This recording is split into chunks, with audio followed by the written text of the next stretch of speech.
special meeting is now called to order December 21st, 2021 at 5 p.m. Order of business called to order invocation. We'll have that by Mr. Roger DeHart, please. Everybody please stand.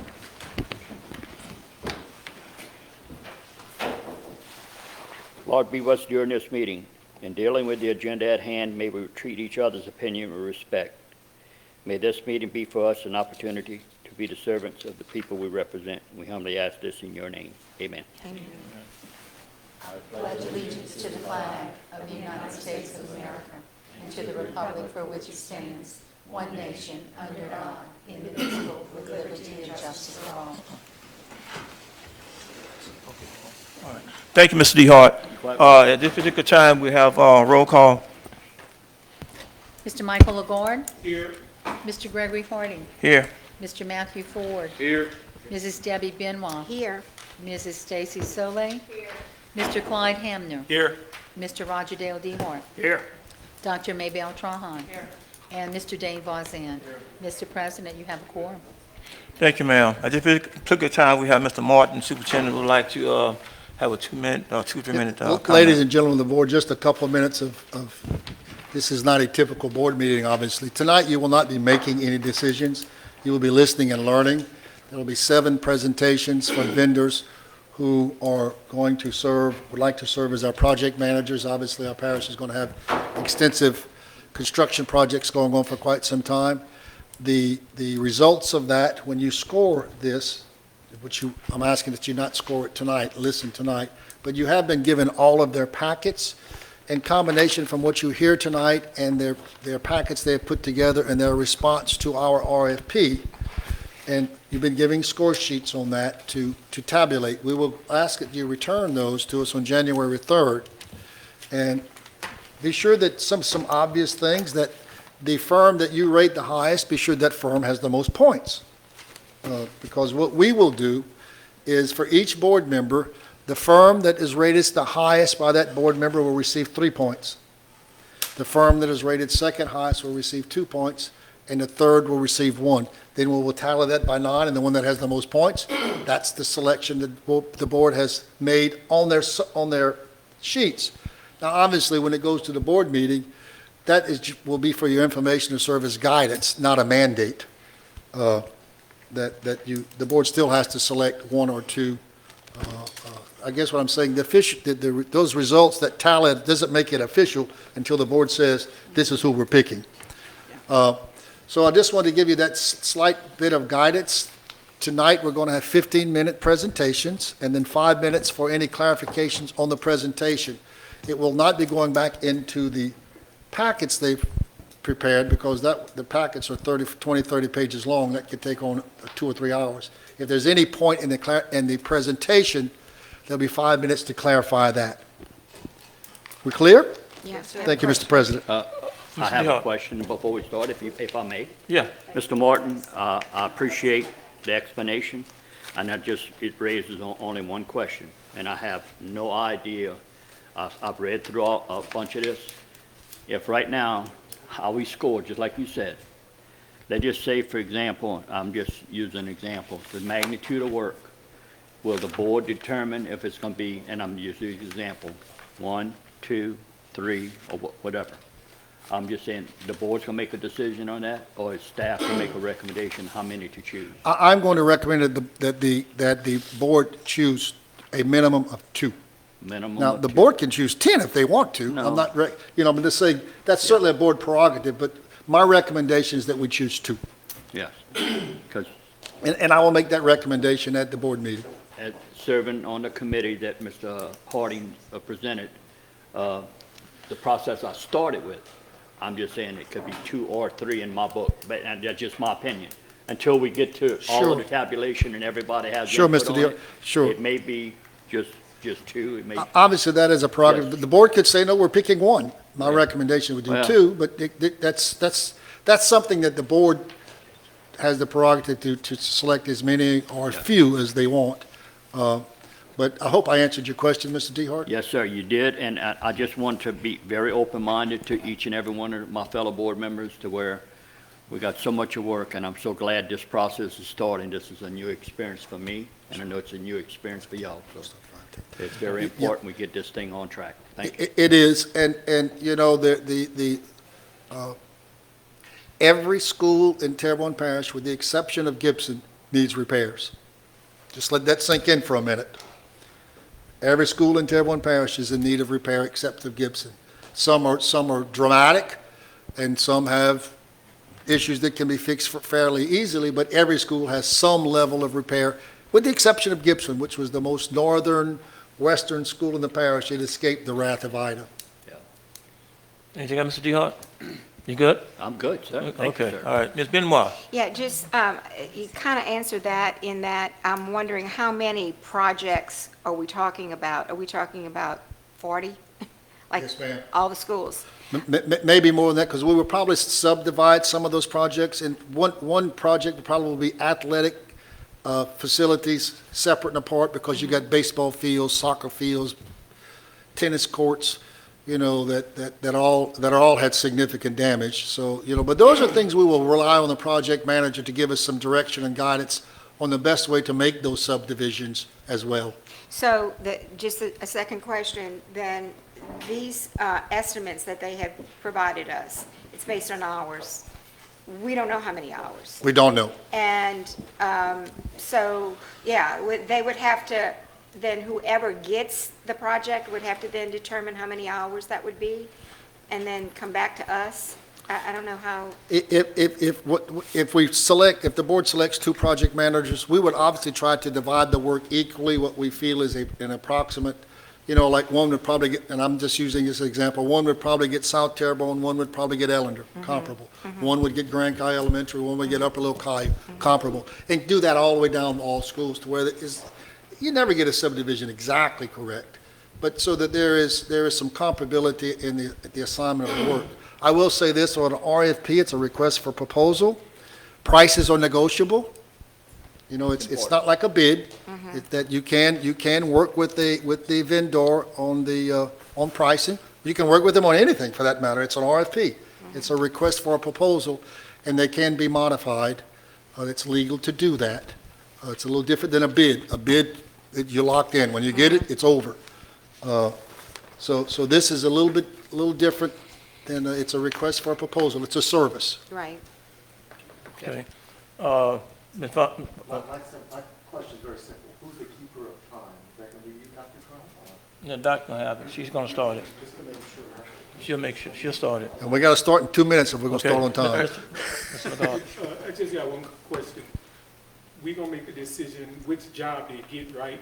Because like if we got two high schools, I want to see them, actually the person do both high schools, because I would want to see a difference. So can we make that decision, the person both high schools? That is certainly a board prerogative to do the assignments any way the board wants to do it, Mr. Mike. Okay, any I other wasn't going to comments? ask a question, but if I can, Yeah. when will we determine the list of projects as a board? I mean, I know everything's got to be done, but, you know, there's, Once could be some we get, consolidation once or we get, the something like board that. selects the project manager or managers, we will enlist their help immediately in packaging it in a manner that makes some sense from a construction standpoint. okay. Okay, any other comments? All right, thank you, Mr. Martin. Actually, you made my job a little easier. I was going to try to explain some of the details in the RFP, but I think you did an excellent job in explaining that. So what we'll do now is that we'll move along in this, is it 5:10? Yeah, okay, move along now. Item number 5, matter bearing pertaining to receipt of presentation of project manager proposed as Fowler. Company number 1 will be Hamlin Gaines LLC.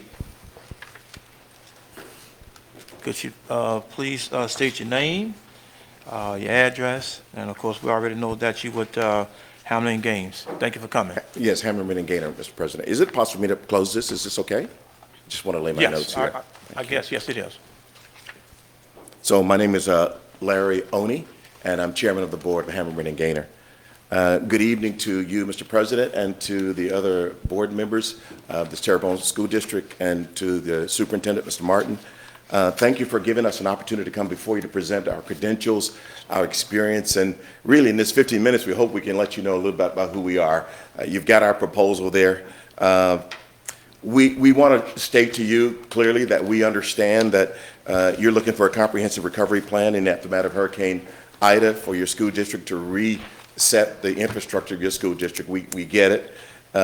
You're looking for comprehensive coordination of support service and estimating and advices on the budget too. I want to say this right away that you're going to have 7 other competitors asking to be your project manager. I'm going to say this, and I stand to be challenged by it. Nobody that I saw on the list is going to be able to say that they've had charge of about $4 billion worth of dollars in their bank for project management besides our firm. They may have worked on projects, but this money was our fiduciary responsibility. The way we see it, the big thing for this school district right now is going to be who can communicate the best, who really has the experience with construction and project management and communicate it to you, and who can provide you with a robust desktop that you can know what's going on with these projects, because you're going to get those questions from your community. And so you really do need a peer project manager. Engineering firms are great, architectural firms are great, but in the main, the project manager is the one who makes that wheel turn. And so that's what we're proposing to you tonight that we want to do for you. We note that too that you want cost estimating and advice on budgetary items. HCN as partner stands ready to help you with those things, and risk mitigation, because the reality is this: there are risks to getting to the point of having your infrastructure back together for this school district. We understand that as well.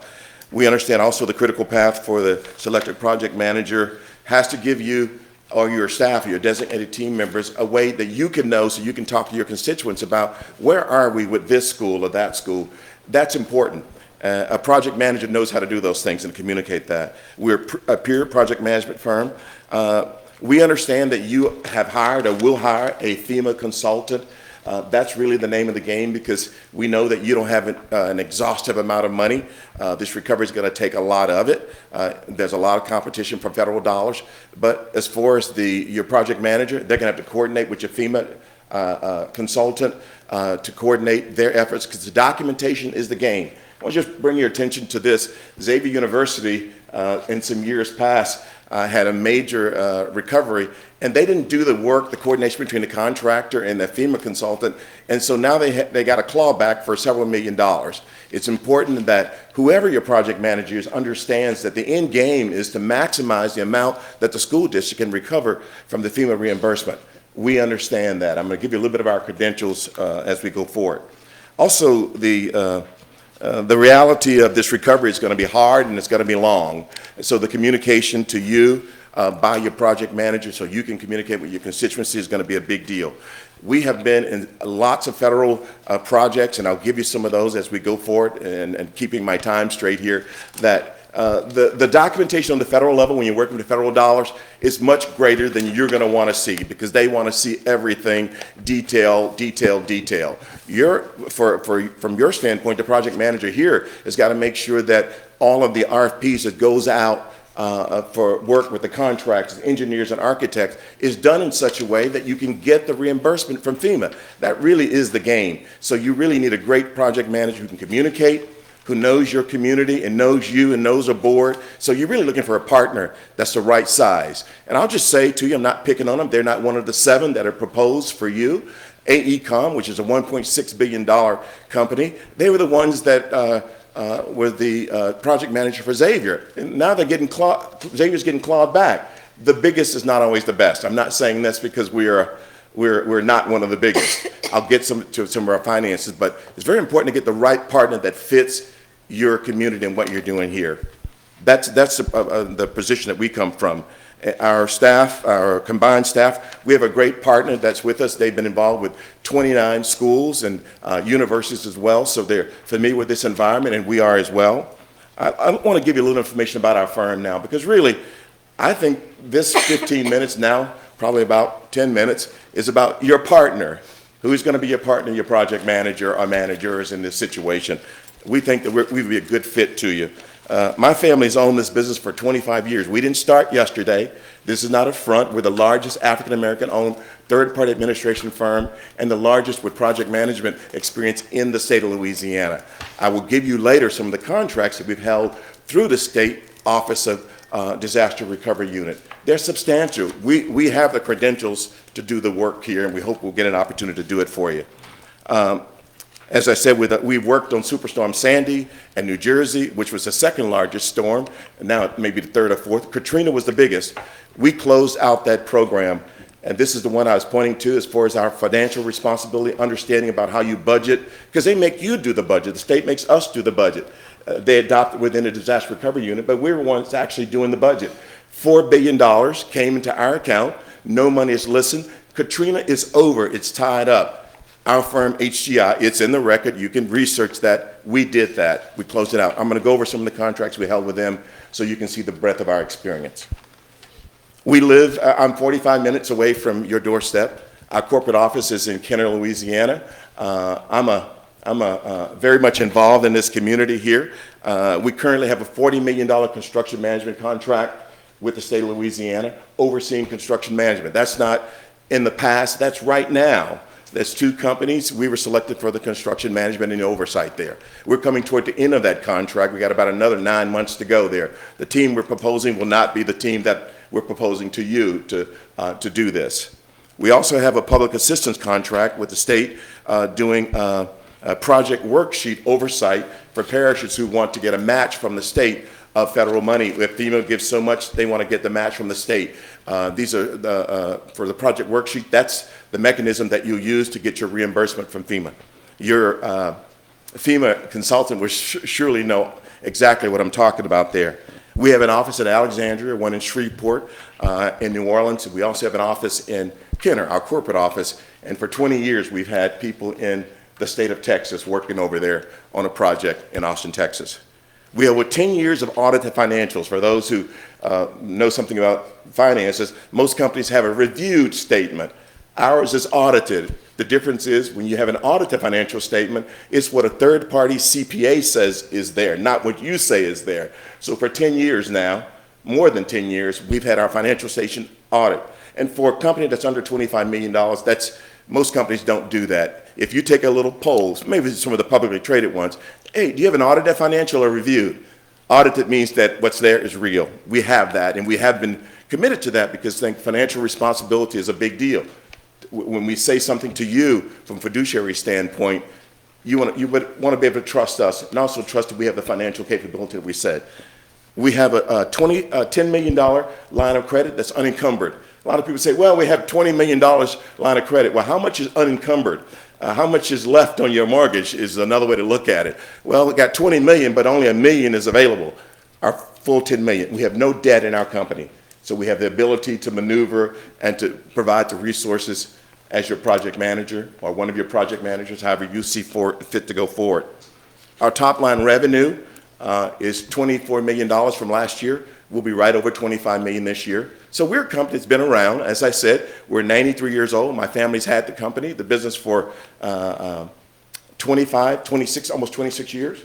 I want to say this to you. I'm passionate about education. I get your task is hard. My wife is from this community. Coquetry is my favorite fishing spot in the world. I don't know, that doesn't get me any points, I know, but it is. My sister-in-law teaches in this system. My wife taught for 10 years in the Terrebonne school system. My father-in-law lives in Presqu'île. I was married at St. Anne's Church in Berg. I've done lots of retreats at Chauvin, at St. Joseph and Chauvin, Annunciata here. I'm one of your sons. I'm in this community. My dad was a sharecropper. He had a third grade education. My mom had a fifth grade education. She was the smart one in the family. I wonder what she could have done with a great education in high school.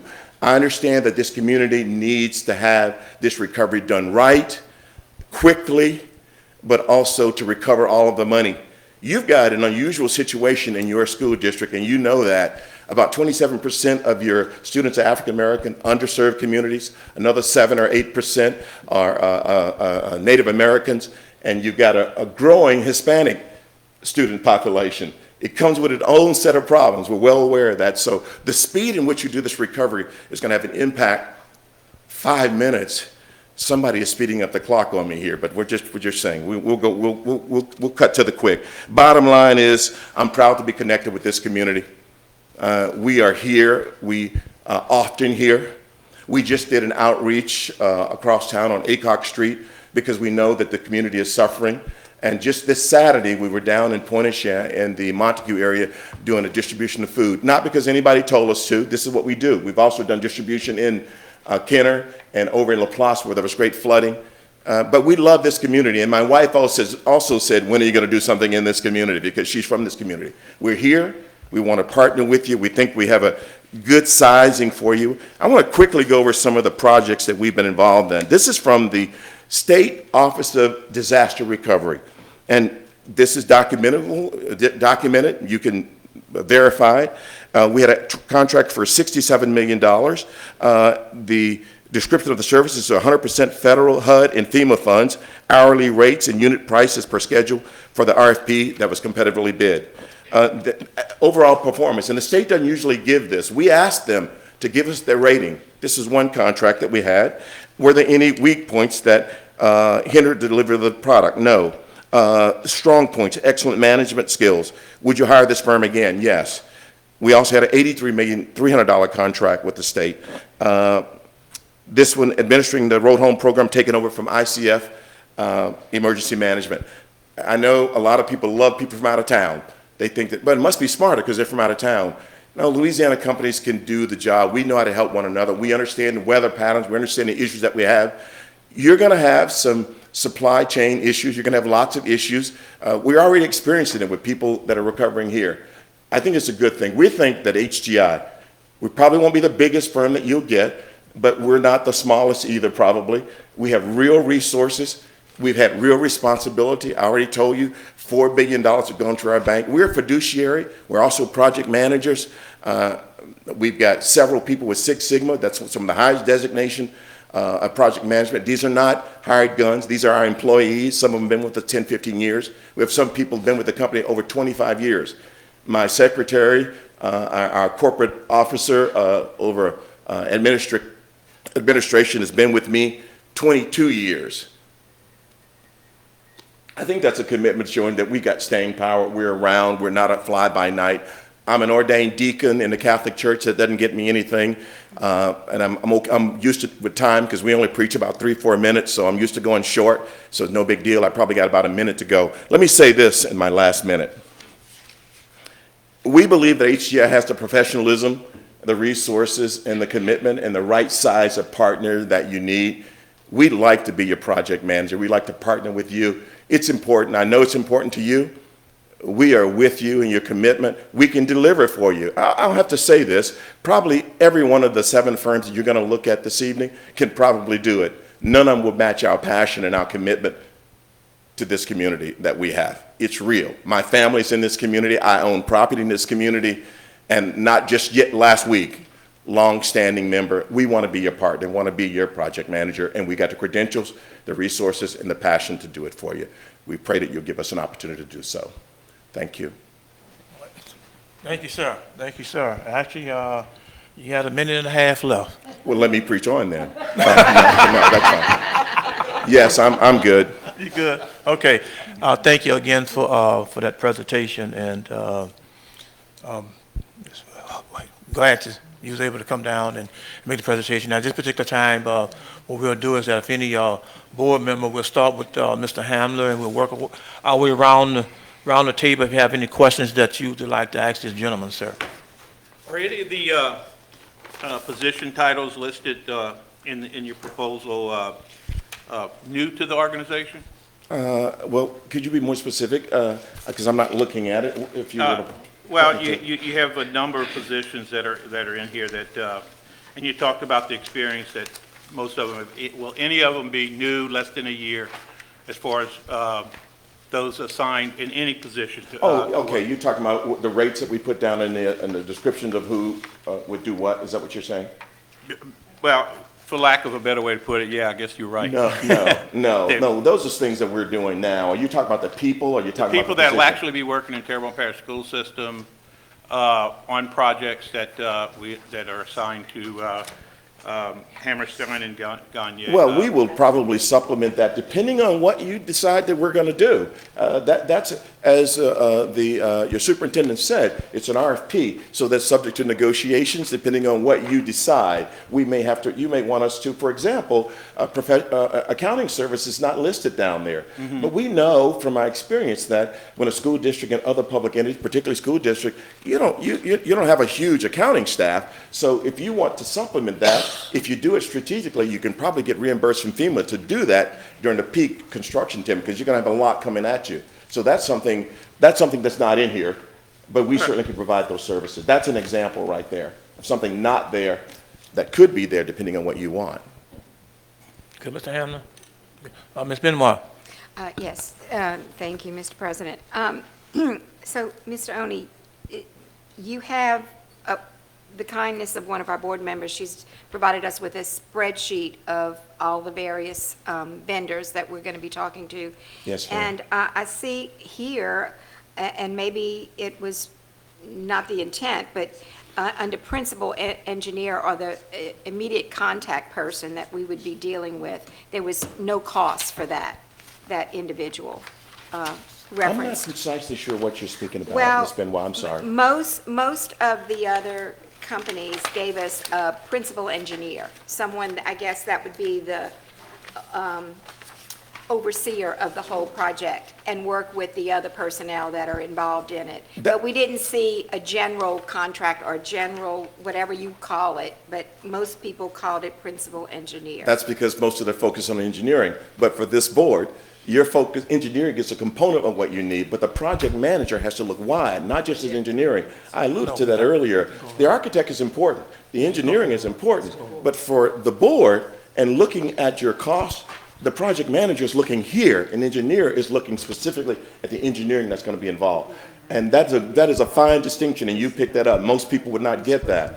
But we're saying, no, you have to manage all of those services and not just focus on one. Particularly, most of the firms, some of the firms have an engineering background, so they're going to certainly focus on that. We talk about project management, not specific services that become under the general umbrella of project management, like architectural engineering and other things. Okay, and one other question. I like the idea that you've worked previously with FEMA and FEMA projects. So do you foresee that, or let me put it this way, in the other projects that you've worked with, have all of your costs been covered by FEMA?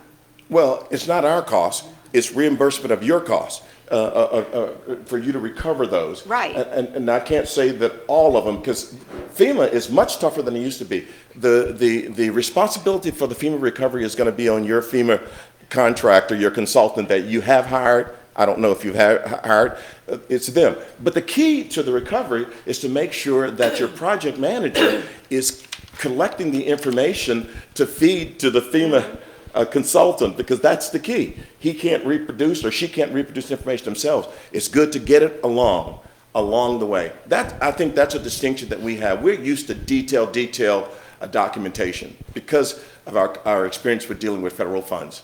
Right. Well, and I understand that. That's why my question was, do you know whether or not all of your costs were indeed covered by FEMA on other projects that you I worked can't for? say that 100% of what's presented to FEMA has been recovered, because it's really not a role that we played as being the FEMA consultant. Typically, we're a project manager or we're doing other services, so I can't really say that. Okay. Yes, ma'am. Mr. Ford? Did you leave out that you're a Nichols alum, or I did. was it intentional? No, I didn't. Actually, I don't call it Nichols. we call it Harvard on the Bayou. You may know that already. I am a I am a Nichols graduate. Also, part of my passion education, I'm the former chair of the board of regents for Holy Cross University. And for 4 years, I led our leadership team for education. I have an honorary PhD from Holy Cross. Also, I've been on the board of regents for Steubenville, also known as Franciscan University. My wife took 2 degrees from Nichols State University. We're both Nichols State University graduates. She has 2 degrees and I have 1. but I also have 5 years at Notre Dame Seminary. Are you still the president of Hope and Purpose Ministries? I am Okay. still the president of Hope and Purpose Ministry. Hope and Purpose Ministry is the one who went down the bayou to Pointe-Chien and to Montague to touch the community and some other. We've touched almost every area of Ida in terms of recovery, just to love the people and try and raise them up. That's the business we're in. And we also have a school. I won't mention where, but a school in a very impoverished area, 350 kids. So education is in our bones. I didn't We want to get be it. the only one to know that. Well, and I didn't even say that because when y'all told me 15 minutes and you had an official timekeeper, the fear of God struck me, but I've recovered now. Thank you, sir. Yes. Okay, Mr. DeHart. Thank you, Mr. President. Sir, have you had any, your company have any experience with recovery of schools that, I'm just saying, I know you say you're from Kenner and you have ties here, but I know Katrina, New Orleans area got hit very hard, and I'm just saying they were in the same predicament. We had Lake Charles just recently, Cameron Parish, so I'm familiar with all of that. Have Yeah. y'all ever did any work for any, I know a project's a project, construction, Right. damage. I just didn't know, about the magnitude of schools that y'all company ever, Between us and our partner, I think I mentioned like 29 schools. okay. Yes, I did mention that, and universities as well. I'm trying to pay attention, and I missed a little bit. No but- problem. Okay, the next thing I have is that, I know you said, FEMA, the representative we have is the one you're gonna be working with, but have you had experience besides FEMA with GOSAP? Oh, absolutely. I Okay. mean, the government office. That name never came up. No, 15 minutes, everything can come. I forgot even the Nickel State. It's in my notes here, but from that standpoint, when you look deeply, when you do your due diligence, you'll see our experience is wide, probably wider than Yep. any of the 7 that you'll look at tonight. It's fairly wide. And this is not a negative comment to your firm. Sure. You did a lot of work for the state. And many times people criticize state agencies or anything, anybody affiliated with them. Yeah. So I'm glad, that y'all had a lot of work with the state because it's big projects. Normally the state, I'm just saying, always has big projects and it takes forever because of the size of the project. This is what I'm comparing. We got a big I understand. situation here. You do. It's big, but in the big scheme of things, it's not that big. That's why the right partner. But I will say this, a lot of people don't really understand. It's not the state always that's slowing the project. It's the federal regulations that slows the project down. Yeah. You have a little bit more freedom than the state is under particular burden because of HUD money, the CDBG, HMPG. All of those things have a lot of regs that slow. It's never going to go fast. And it's the same way in other states too. Everybody thinks, well, Louisiana's slow, but we've been serving in disaster recovery through 3 governors, now Blanco, Yeah. Jindal, and through this present governor. I'd like to look at it that they, despite politics, each one of these governors had confidence in our firm to give us work to do. And the last comment I want to make, sir. Yes, is sir. that all of these firms, to deal with FEMA, if you don't follow their stuff, you're not going to get reimbursed fairly. Not only will you not get reimbursed, Yeah. they might give you a check, but then they might claw it back later on. Well, I know of some experiences that FEMA has not paid off since Ike and different other hurricanes, okay? They still owe the entities money, so I'm just saying, be very careful, and I like to say, I'm gonna say this to all of them, all the firms. I'm with you on that. Because I tell you what, they're very difficult, and they have a reason. They like to stretch the dollar and give you as less as possible, okay? You sound like a Good former luck to you. FEMA guy. No, you're exactly right. That's what they do. I mean, Yes, sir. the game is tougher now than it's ever been. I know it is. Thank you, Yes, sir. yes, sir. Okay, thank you, Mr. DeHart. Let me remind the board members, I give the board members a little latitude. We kind of on a time restraint, and if there's any questions outside of this forum, you can call the contractors yourself and ask them questions, or if you want to follow up questions to them.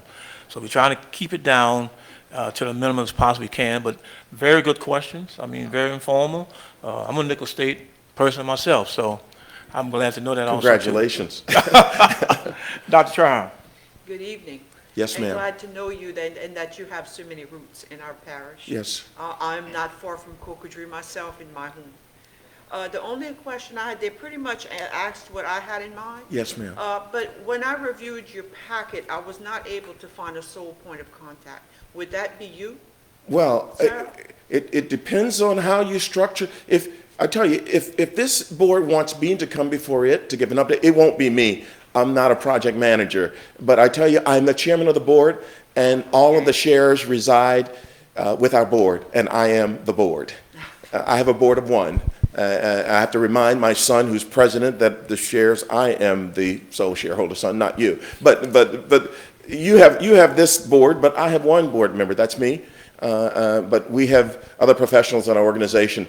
That depends on the negotiations and what you want. You're crafting your plan right now about what you want. As the superintendent said, it's gonna depend upon a negotiation that you decide that you want, and whether or not you want me to be the lead, or you want me to be the secondary, or I hope that you'll let us lead it.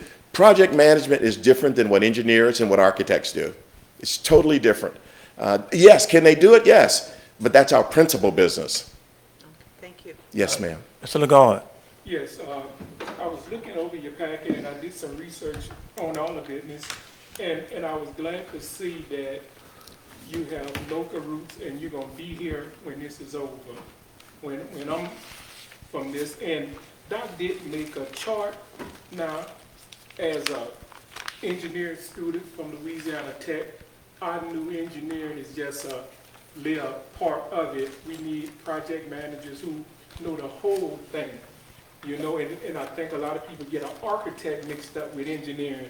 And at the engineering school, that was a big difference. But one thing I do know from my government experience, that we need somebody who's gonna work closely with our FEMA contacts. Yes. Because we're gonna definitely need that money to be reimbursed. You know, we don't wanna take a chance of, like you said, it coming back, and I'm glad that you know and have the experience that they could call back like Xavier University. And I remember reading that in the newspaper about the money they don't have that they want back. And I don't wanna be gone and we done did something wrong, and it won't be tomorrow or 2 or 3 years from now that they're gonna come back to this parish and want the money. You know, so I'm glad your firm is Yes, sir. big on that, and that you do have local roots, you know, but I want us to pick the best qualified person for the job, you know. So from what I heard and saw, I like you're a local guy, and I would like to have your card. So if I have any questions or these guys have any questions, can we call you directly? Absolutely, absolutely. Thank you, sir. Okay. Ms. Solé. I saw in your information that you worked with 4 school districts. Were those school districts in Louisiana? But no, not all of them were in Louisiana, no ma'am. Yes, go ahead. Have some others in Louisiana? Well, St. John the Baptist School District, we worked with them early on, and they've been a client of ours for 15 years in third-party administration, yeah. Great. Yeah. Thank you so much. Mr. Vice. Okay, and I'm not gonna be redundant, I just want to just clear up a question that Ms. Benoit asked you about the FEMA. And what you're telling me, and I'm just trying to just get it in my brain, what you're saying that your firm will do your best and your capability to make sure it won't be, if we don't receive all our FEMA money back, it won't be because of something that you didn't do. It'll be something that maybe our FEMA person didn't do right. I mean, I think that's basically, from what I'm getting from the question, or maybe that's where I'm interpreting it, that I can't stand here and ask you every project that you have done, that you have gotten all your FEMA money back, because you don't control that. Exactly. But what you're saying is that you're gonna dot all your I's and cross all your T's to make sure that we do have the greatest possibility we can to get that back. Project managers document, engineers engineer, architects do architectural services.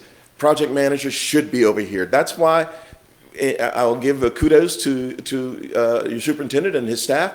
You're asking for a project manager. Could that be an engineering firm? Yes. If I were a board member, I'd be looking for someone who is more of a peer project manager, because you have to herd all of these folks. You need them, but the documentation is going to be critical.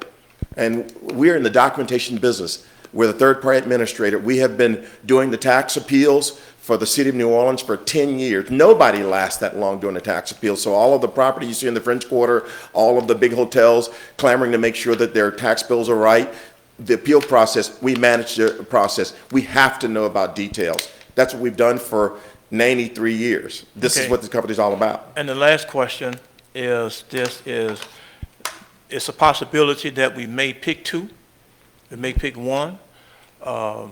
If we do decide to pick two, would you have a problem with that? No, we want to do whatever we can. We just want to be involved with you to accomplish your goal, because we know it's important. The rich culture, the people here, my family here, we want to be involved. We'd be honored to serve in any way that we can, and I mean that sincerely. And even if we don't, we're still going to pray for you and for your recovery. Okay, thank you. If any board member would like to, follow a question, I think his number is in the package, I believe. It is, yes. Yeah, you can feel free to go and give him a call, because I know we're limited on time. And again, thank you for coming down, Thank you, Mr. President. coming back home, 45 actually, minutes. coming back home, okay? Yes. Thank you, sir. Have a good Thank you. night, Thank and you have a very safe much. trip back home. Yes, sir. Thank you. Thank you.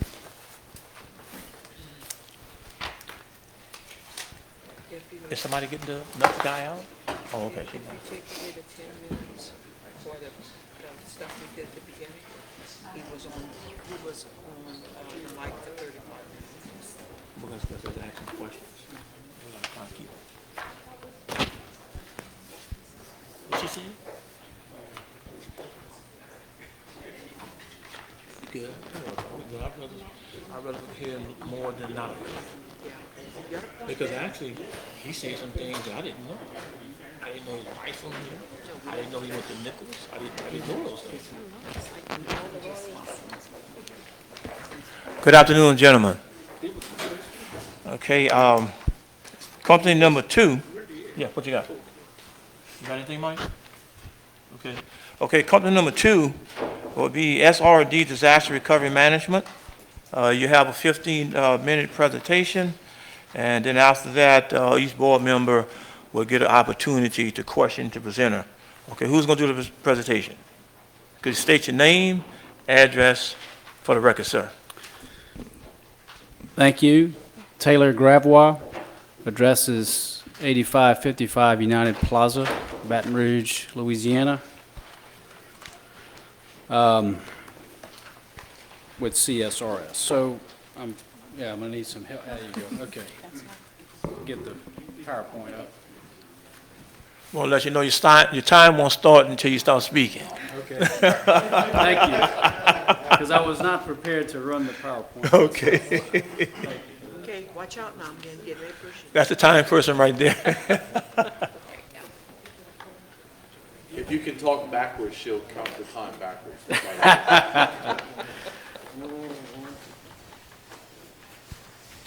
That's CSRS.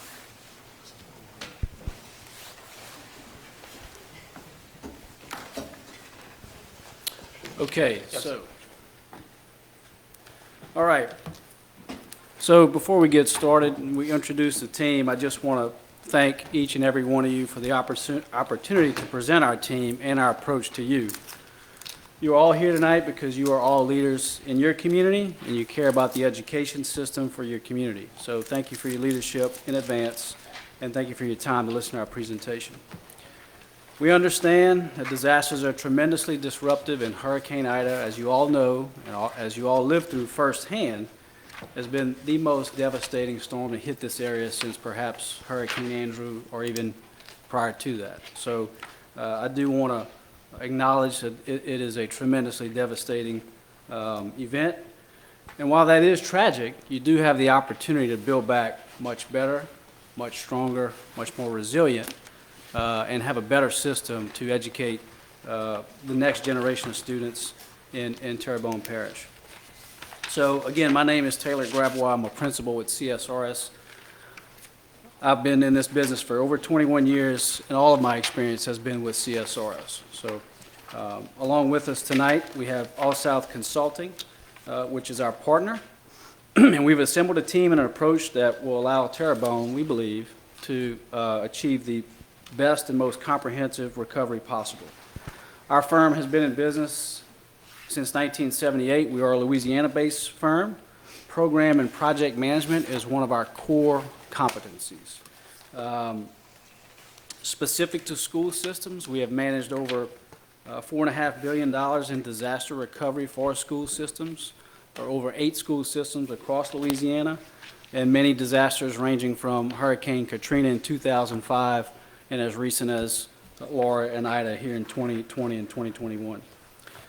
We have a strong relationship with All South. We've worked with them in the past, and we've built this team specifically for Terrebonne Parish. We want to focus on your recovery, make sure we meet your needs, and complement your recovery program as best as possible.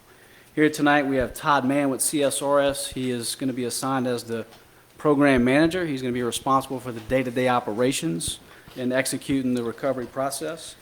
And then also from our firm, Trey Mansour, he could not be here tonight. He called in and he has what we hope is just the flu, so we did not want to bring him here and expose anybody to anything before the holidays. So he's not here tonight, but his expertise is he's an architect by education, design management, and construction management.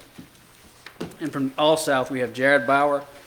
He's a project engineer and project manager with All South, and Stevie Smith, principal and owner of All South. So lastly, before I let the team introduce our approach, we understand the scale and magnitude of the damages from Ida is probably unlike anything this school system has ever experienced in the history of the school system. As much as you try to plan and prepare, you're never as prepared as you can be for something like this, given the level of catastrophe. And we understand that. And we know that recovering from a storm like this is tremendously important for the community, because the school system is looked at as the foundation of the community. People will return, or are likely to return quicker, if they feel that they have a stable school system for their kids to go back to, and we understand that importance, and we are ready to rise to the challenge of your recovery. So with that, I'll introduce Todd Mann with our firm and Jared with All South to walk us through the specific recovery that we're planning to meet your needs. Thank you, Taylor. Superintendent Martin, Board President Harding, I'm Todd Mann. I'm an architect, owner, representative, and project manager for CSRS. I've been employed there 12 years.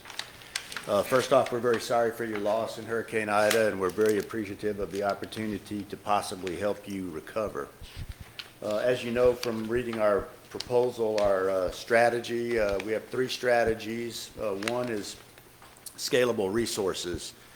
In addition to the team of very talented professionals that shows up on our organizational chart between CSRS and All South Consulting Engineers, we have a lot of bench depth. We can pull in on a moment's notice a variety of experts, from cost estimators to code experts, and of course, All South has the grants management experience. I believe they're performing the grants management work for you now. Our second strategy is advocacy. This is your recovery. It's not CSRS's recovery. It's not All South's recovery. It's Terrebonne Parish School District's recovery. And we take that to heart. We take that to heart as your representative, looking out for your best interests, and again, trying to assemble a recovery that works with regard to FEMA, works with regard to what's going on in your district now, and sets you up for the future, especially the additional resilience that we're able to impart. I'm going to jump off to the next slide. That was the strategies I talked about. The last one is funds management, money management. As you know, this is a federally reimbursed program, and therefore record keeping and accurate financial record keeping is critical for success. We obviously, between CSRS and All South Consulting Engineers, have a lot of experience doing that, and we believe we're the best team in that regard. These strategies translate into a process. The first one is assess. The first part of it is that we want to collaborate and coordinate with you, with your stakeholders, with everyone in the district, from the superintendent and the board president down to the last child and their parents.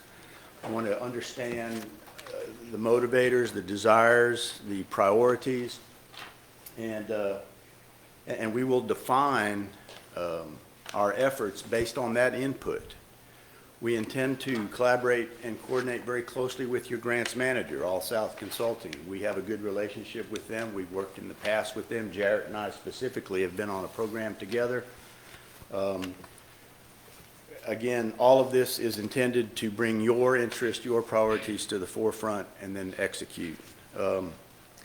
We will review and utilize your existing damage assessment information, along with any design standards that the district wishes to impose, combined with the new FEMA codes.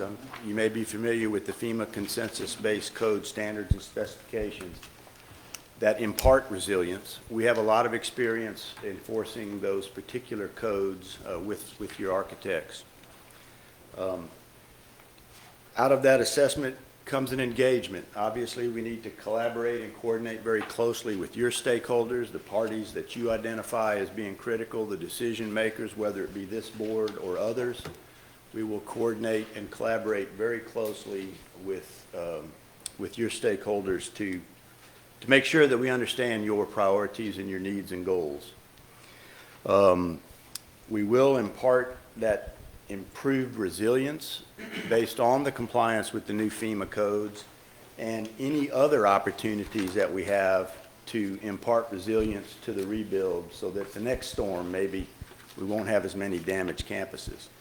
And we have a lot of experience pursuing those initiatives, and we're very pleased to bring those to our clients when we can, especially when FEMA pays for it. Now, all of that engagement, all of that assessment and all translates into this process that you see. One of the parts of engagement is taking care of your principals. We propose to assign a competent project manager to each of your campuses and principals to facilitate the imposition of this recovery program on the campus. I'm sure y'all are aware of how critical it is that the campuses maintain as much normal operations as possible. Our process where we pair a project manager with a principal has worked very well in the past. The principal has an immediate point of contact to answer any questions. There's no surprises. And that relationship of PM to principal actually endures to the end of the warranty period on the construction project. We will complement the GM team to identify the types of information that they need, and we will collect and disseminate that information. Moving into these initial stages will allow us to develop a program and a schedule that addresses your needs and priorities. And again, the grants management, we will work hand in hand with grants management as the reimbursement effort is extremely critical to the entire process. We recognize that. We also wish to promise open transparency, reporting and record keeping to allow every stakeholder, all the way down to parents and students, to see what we're doing, to measure our results, and to adjust the program as we go forward to identify those needs and priorities that may come from that process. And of course, we'll implement a very strict document and financial controls systems. Thank you, sir. 5 minutes. Thank you. Finally, we won't do all of this in a vacuum. All of these recommendations and programs that we bring forward, we will review and vet with your stakeholders, making adjustments as necessary before we act. And act is basically running the machine that we build. We intend to build a floor of federally compliant procurement methods and contracts to allow us to assemble and prosecute hurricane recovery projects, as well as integrate other non-hurricane related initiatives that may exist or that you may wish to pursue. And finally, we will bring the projects into public bidding as quickly as possible to facilitate your prompt recovery, but we are cognizant of the fact that we have to do that with regard to your existing funding and also the reimbursement schedule from FEMA. We'll bring the projects to close out as quickly as possible to allow the reimbursement program to close out. Now, the reimbursement program will begin initially very early on every opportunity that we have to start the reimbursement process. And Jarrett Bauer, Vice President with All South Consulting Engineers, will address that in a little bit greater detail. Again, thank you for the opportunity. All right, so thank you all. As Todd said, my name is Jarrett Bauer. I am with All South. I've been there for about 14 years now. Some of you may know me as I took a great role in the facilities assessment that All South performed for the district pre-IDA.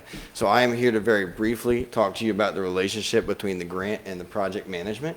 And I think to impart to you exactly what this team can provide you, we feel greater than most may be able to. As Todd mentioned, All South is performing your grant management right now. That relationship with the project management firm is so important, as Todd alluded to. Really from day one, the grant manager will be working hand in hand with that project manager to start building those files, start ensuring that you are getting submittals timely made to FEMA, so that your reimbursements are coming timely, right? Everybody's priority, number one, is to certainly rebuild back bigger, better, stronger, bringing the kids back now first.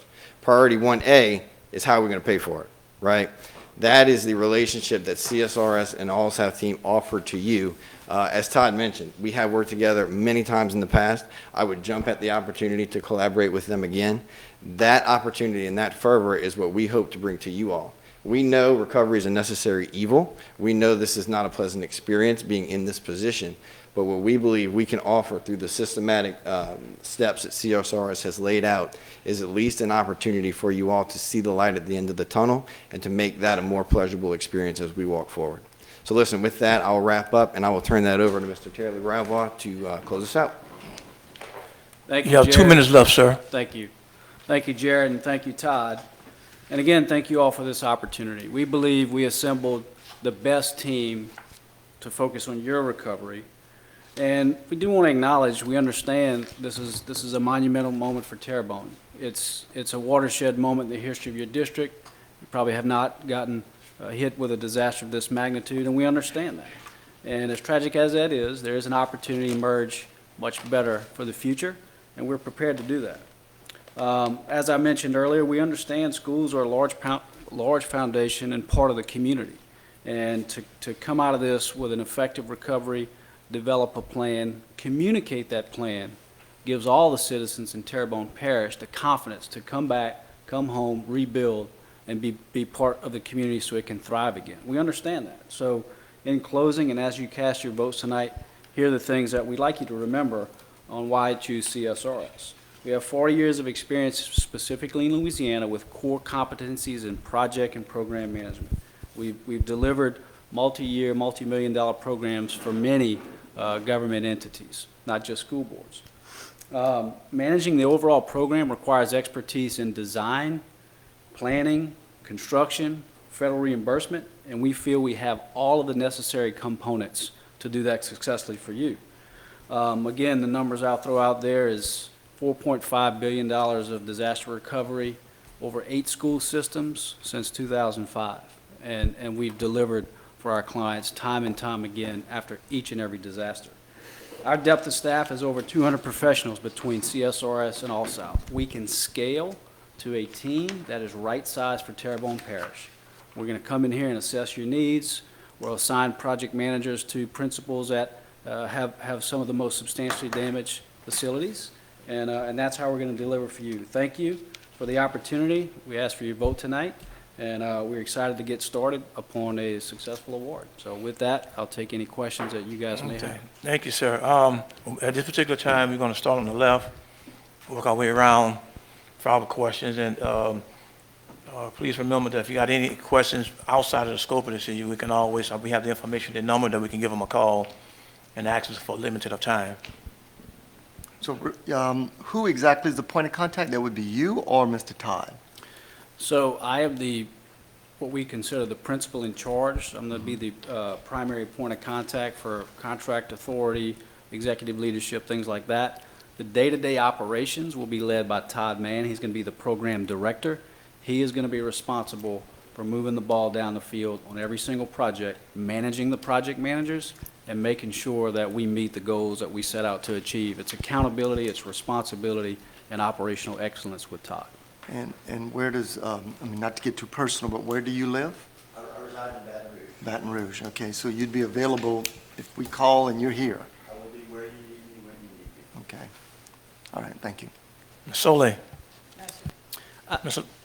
I do think it's important to add that with our team member All South, we plan on either doing one or two things, embedding our staff with the school board and acting as an extension of staff, or housing with All South in their offices here in Houma. And again, that's part of building that team to be most responsive and right size for your needs.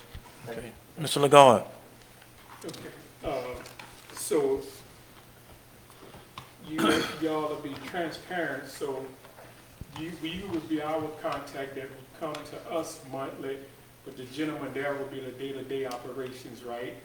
So we would have contact, or we could contact either one of y'all or all of y'all if we need? I will tell you, all of our staff is available to any one of you guys at any time throughout the recovery.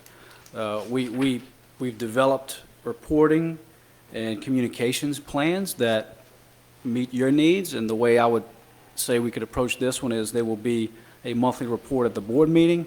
What we've done for other recovery programs is we have a project management dashboard that each one of you can have access to. It has real-time data on the status of every project, okay? Aside from that, there's a public-facing side to the communications. Once we develop the plan and priority of projects, because I'm sure there's, or at least from talking with the All South team, there's upwards of 50 projects and maybe 200 individual buildings that are damaged.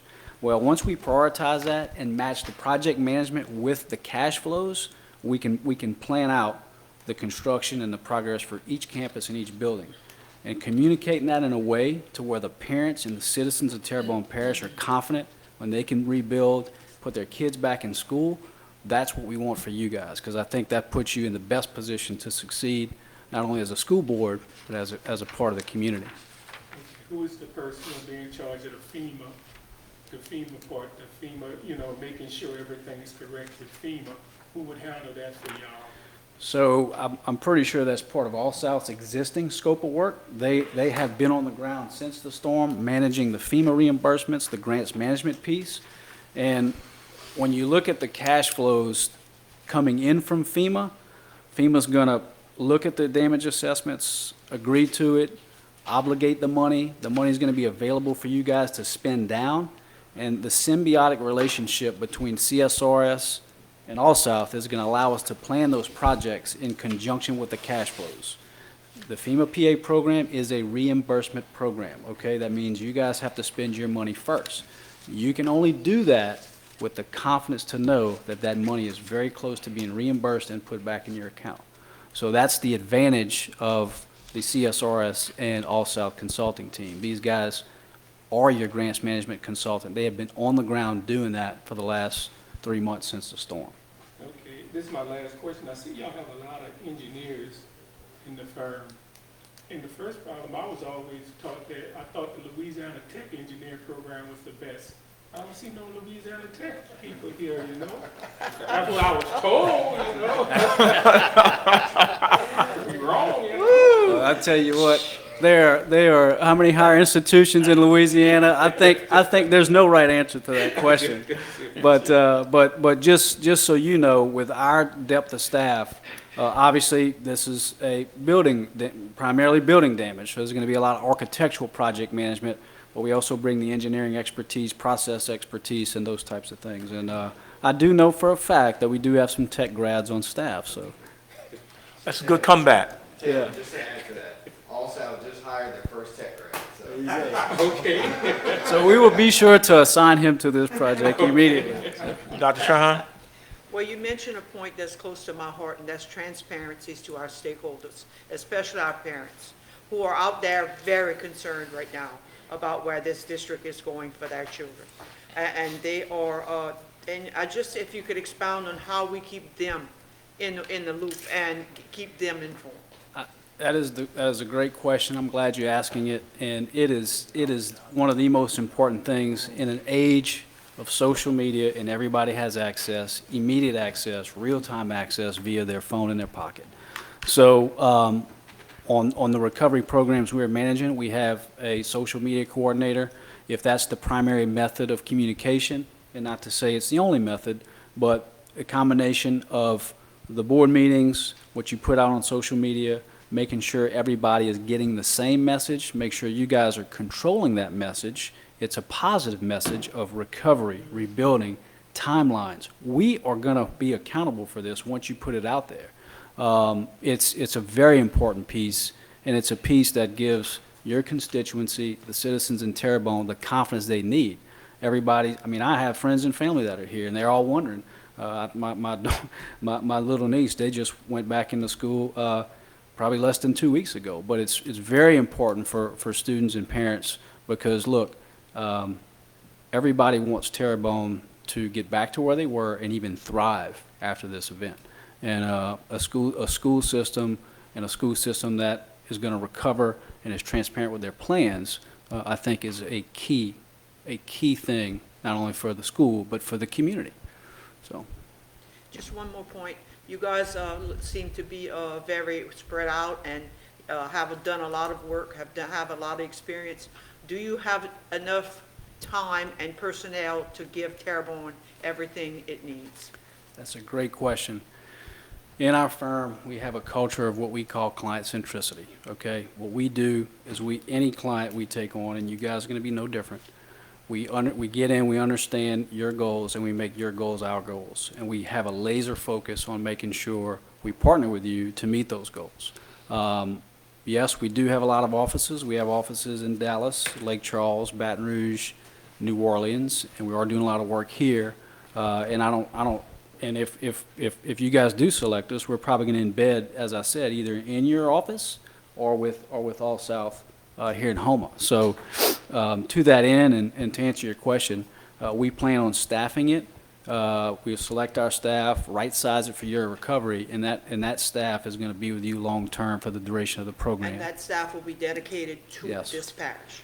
That is correct. And when you look at the scale of your damages, there's going to be campuses that have minor repairs, and it may make sense to group those because you get the efficiencies of scale with the construction side. Or there may be some campuses that are so substantially damaged, it requires a single project manager for that campus for the duration of the recovery.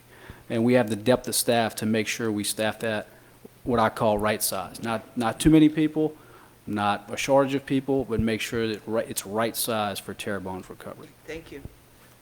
Mr. DeHart.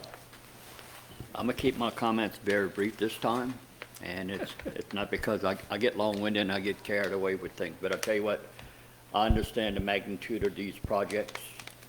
I'm not an expert like you are and the firm, but I can tell you right now, I'm gonna be relying, me as a board member, on the superintendent guiding and monitoring this under the microscope with Ms. Broke and my maintenance supervisor. That's the three people that I want to make sure you're under the microscope 24/7. And all I'm saying to you that we all have concerns and we want to keep everybody involved, but they're the key people who started this ball rolling, and they're the key people who got us to where we are now.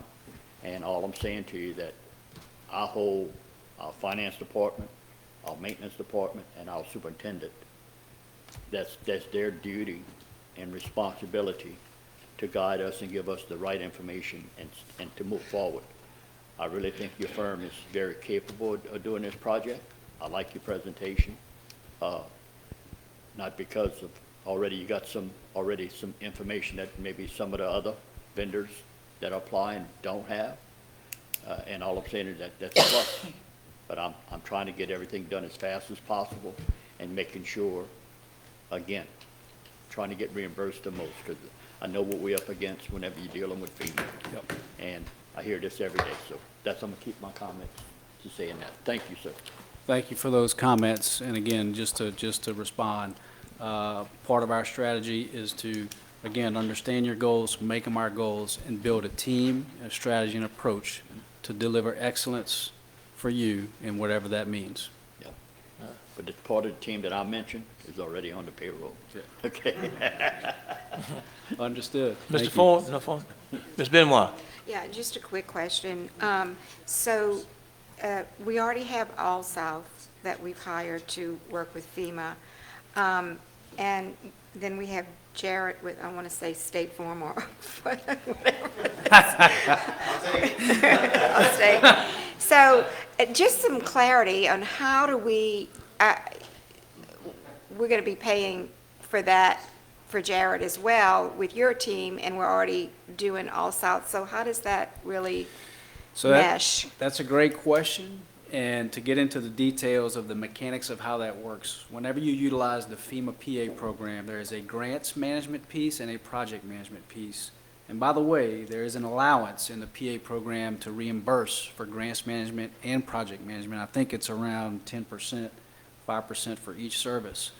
So All South's team has a different team doing the grants, specifically making sure the grant monies move in the way they need to move so that grant money is available to actually construct the project. There's a whole process of getting it approved through FEMA and getting it obligated through GOSEP, and it flows down locally.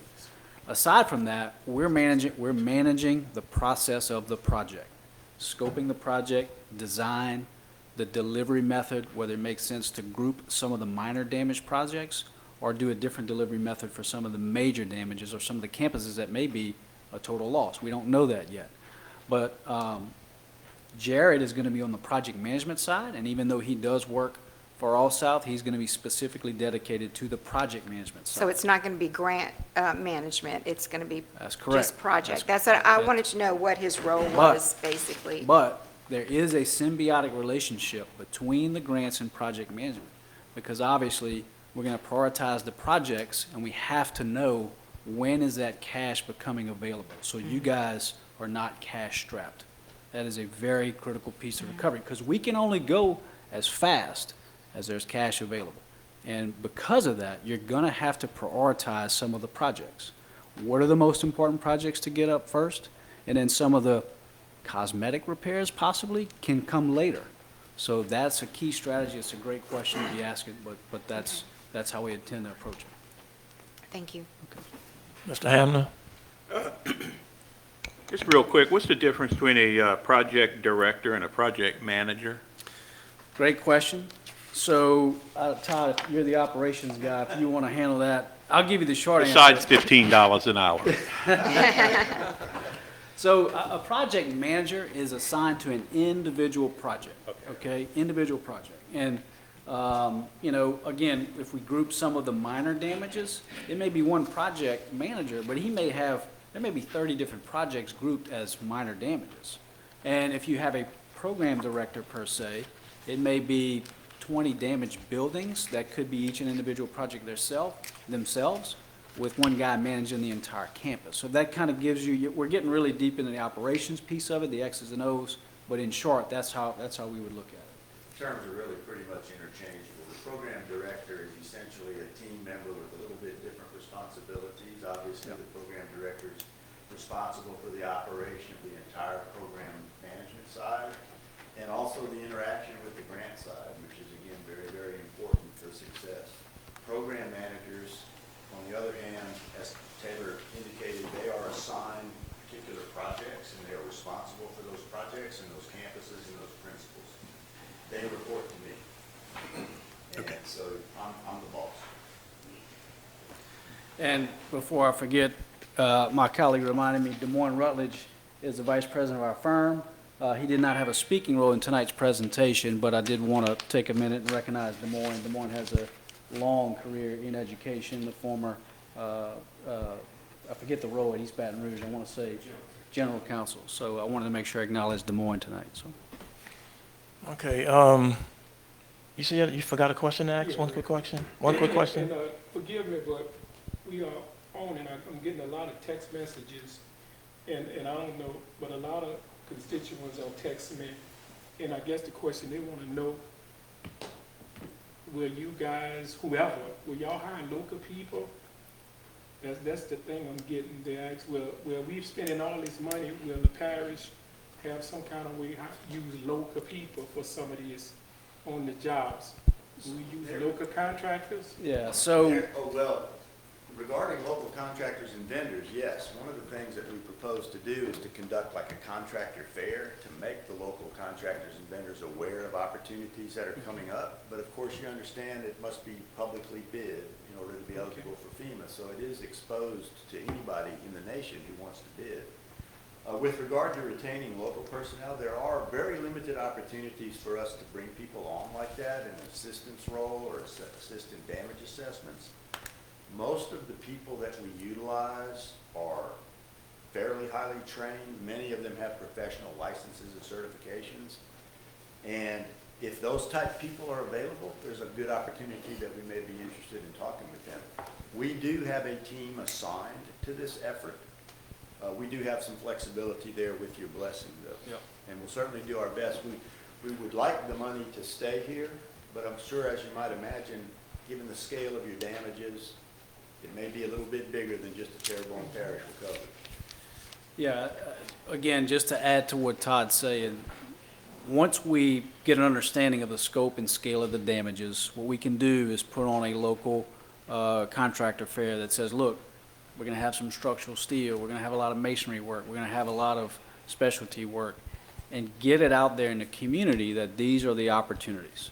And, you know, look, you want to attract the talent and the companies that are in Terrebonne, but obviously we can't stop the train because those services are not available in Terrebonne. We're going to have a schedule to meet, and we're going to have timeframes to meet to get kids back in school. Okay, okay. Again, if any board members would like to reach out to you, I think your information is in the package, and that they may do that, and we're on a limited time. Sure. So it may be some follow-up questions that they might want to get some clarification with. I guess my question, which would be a closing question, what would make, I guess, what would stand you out different from any other project management company? So, in a nutshell, what makes us stand out is, number one, our experience with disasters in Louisiana. There is no firm out there that has done more disaster work and more program and project management work in Louisiana than us. Okay, 8 school systems, $4.5 billion. After Katrina, we managed and are still managing. I think we're building the last school this year. 120 flooded schools after Katrina. That's one thing. The second thing is the symbiotic relationship with your grants manager, All South. And I think that's going to be key because, again, this is a reimbursement program. It's much more, it's cash management is a big piece of this recovery. And you got to understand the X's and O's of how that works. And we do. And then the last thing I'll say is just our depth of resources, our culture of client centricity, embedding with you guys, making sure that, you know, we deliver excellence for you in every way. And I think that's what makes us stand apart. Okay. Again, thank you for coming down and taking the opportunity to make a presentation. It's been very informal. Yep. And hope you guys have a safe trip back home and have a Merry Christmas and a good New Year. Thank you. Thank you very much. And again, we appreciate the opportunity, and we are ready to go upon you guys' decision. Thank you so much. Thank you. Thank you. Thank you. Board members, I'd like to remind you that, and I've been reminded by council, that the agenda has 15 minutes and 5 minutes for clarification that was on the presentation. You really can't be getting into their proposal. Yeah. That would be deviating from the agenda. Thank you for the clarification, Mr. Martin. Thank you.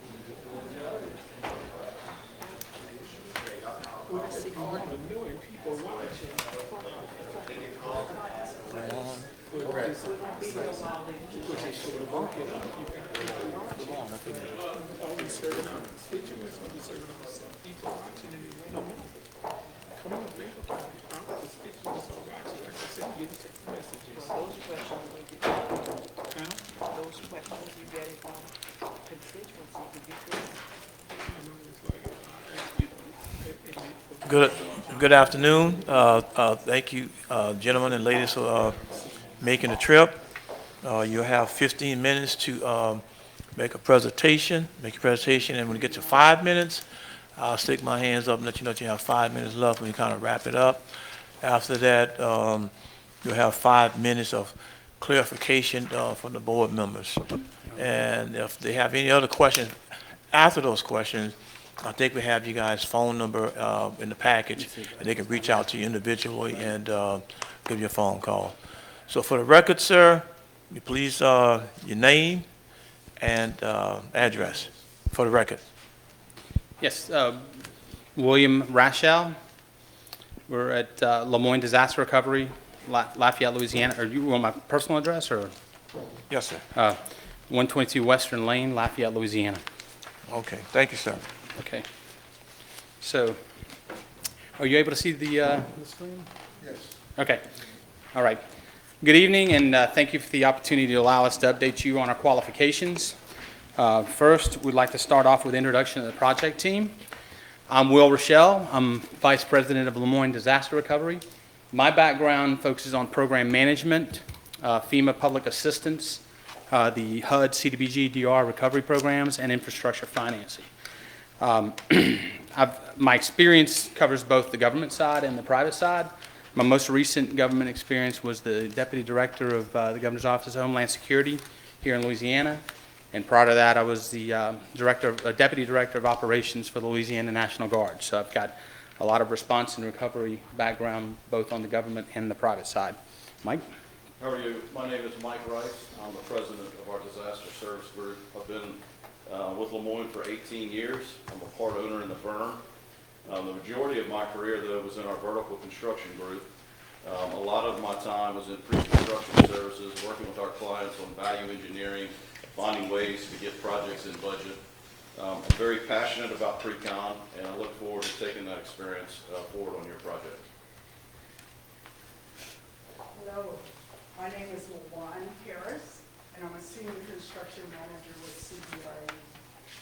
I have over 15 years in K-12 industry, in the K-12 industry, working with facilities planning, project management, but also with the parks, smart parks. Hi, my name is Shelby Statch. I'm a project manager with CBRE. I have 11 years of construction experience. Currently, I'm working on the Lafayette Airport project with Lemoyne Manhattan. I'm the owner's rep there, and for the past 3 years, we've been working through phased construction project, and we're wrapping that up, and I'm looking to move on to the next project. Thank you. And ladies and gentlemen, I'd also like to add that one key member of our project team, Lee Showalter, is unavailable today. He had a family emergency with his son. However, he will play a big role in this project as well. So why the Lemoyne CBRE team? First, I'd start off by our experience in program management, construction, disaster recovery, and education. All 4 key areas that are very important to this project, we have performed. Some of our experience includes $33 billion in education work. Our team has managed program managed more than 100,000 classrooms, and we also have a staff of over 100,000 here in Louisiana, of 1,000 here in Louisiana, ready to assist the district.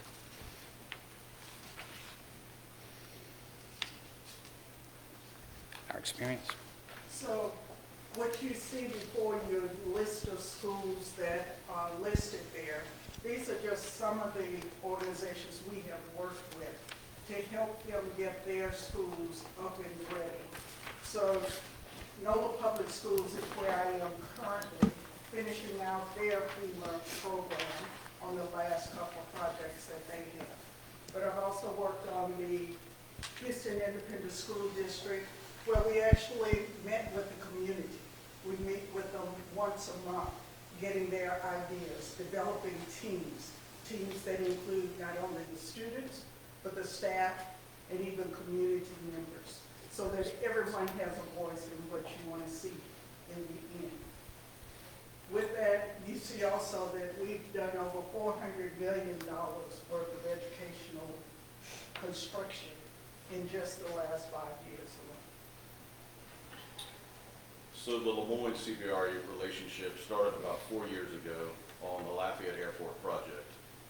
Lemoyne was selected as the CMAR contractor. CBRE was the program manager and the owner's rep.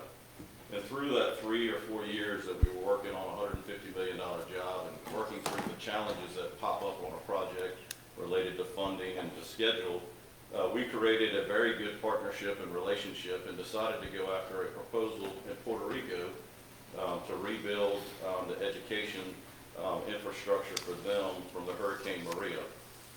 It went through a long protest, but we were successful. We've mobilized there about a month ago. We've started doing damage assessments. We're then going to be tasked with a master plan. While we're creating the master plan, we're actually going to implement design and construction because it's been so many years since the money is now finally flowing. They want to show some progress. So the team has worked together. We have a very good working relationship, and we've partnered together over the last 4 or 5 years. Yeah, so the Lafayette Airport, again, we've been working together on that project. I've been there about 5 years, from design all the way through construction. It's a $150 million project. It is completely paid for by 9 different funding streams. One of the major hurdles was aligning the funding with the construction, and many revisions during that. Definitely a unique process. Working through it for years, we've identified lessons learned that can easily translate to really any project with multiple funding sources.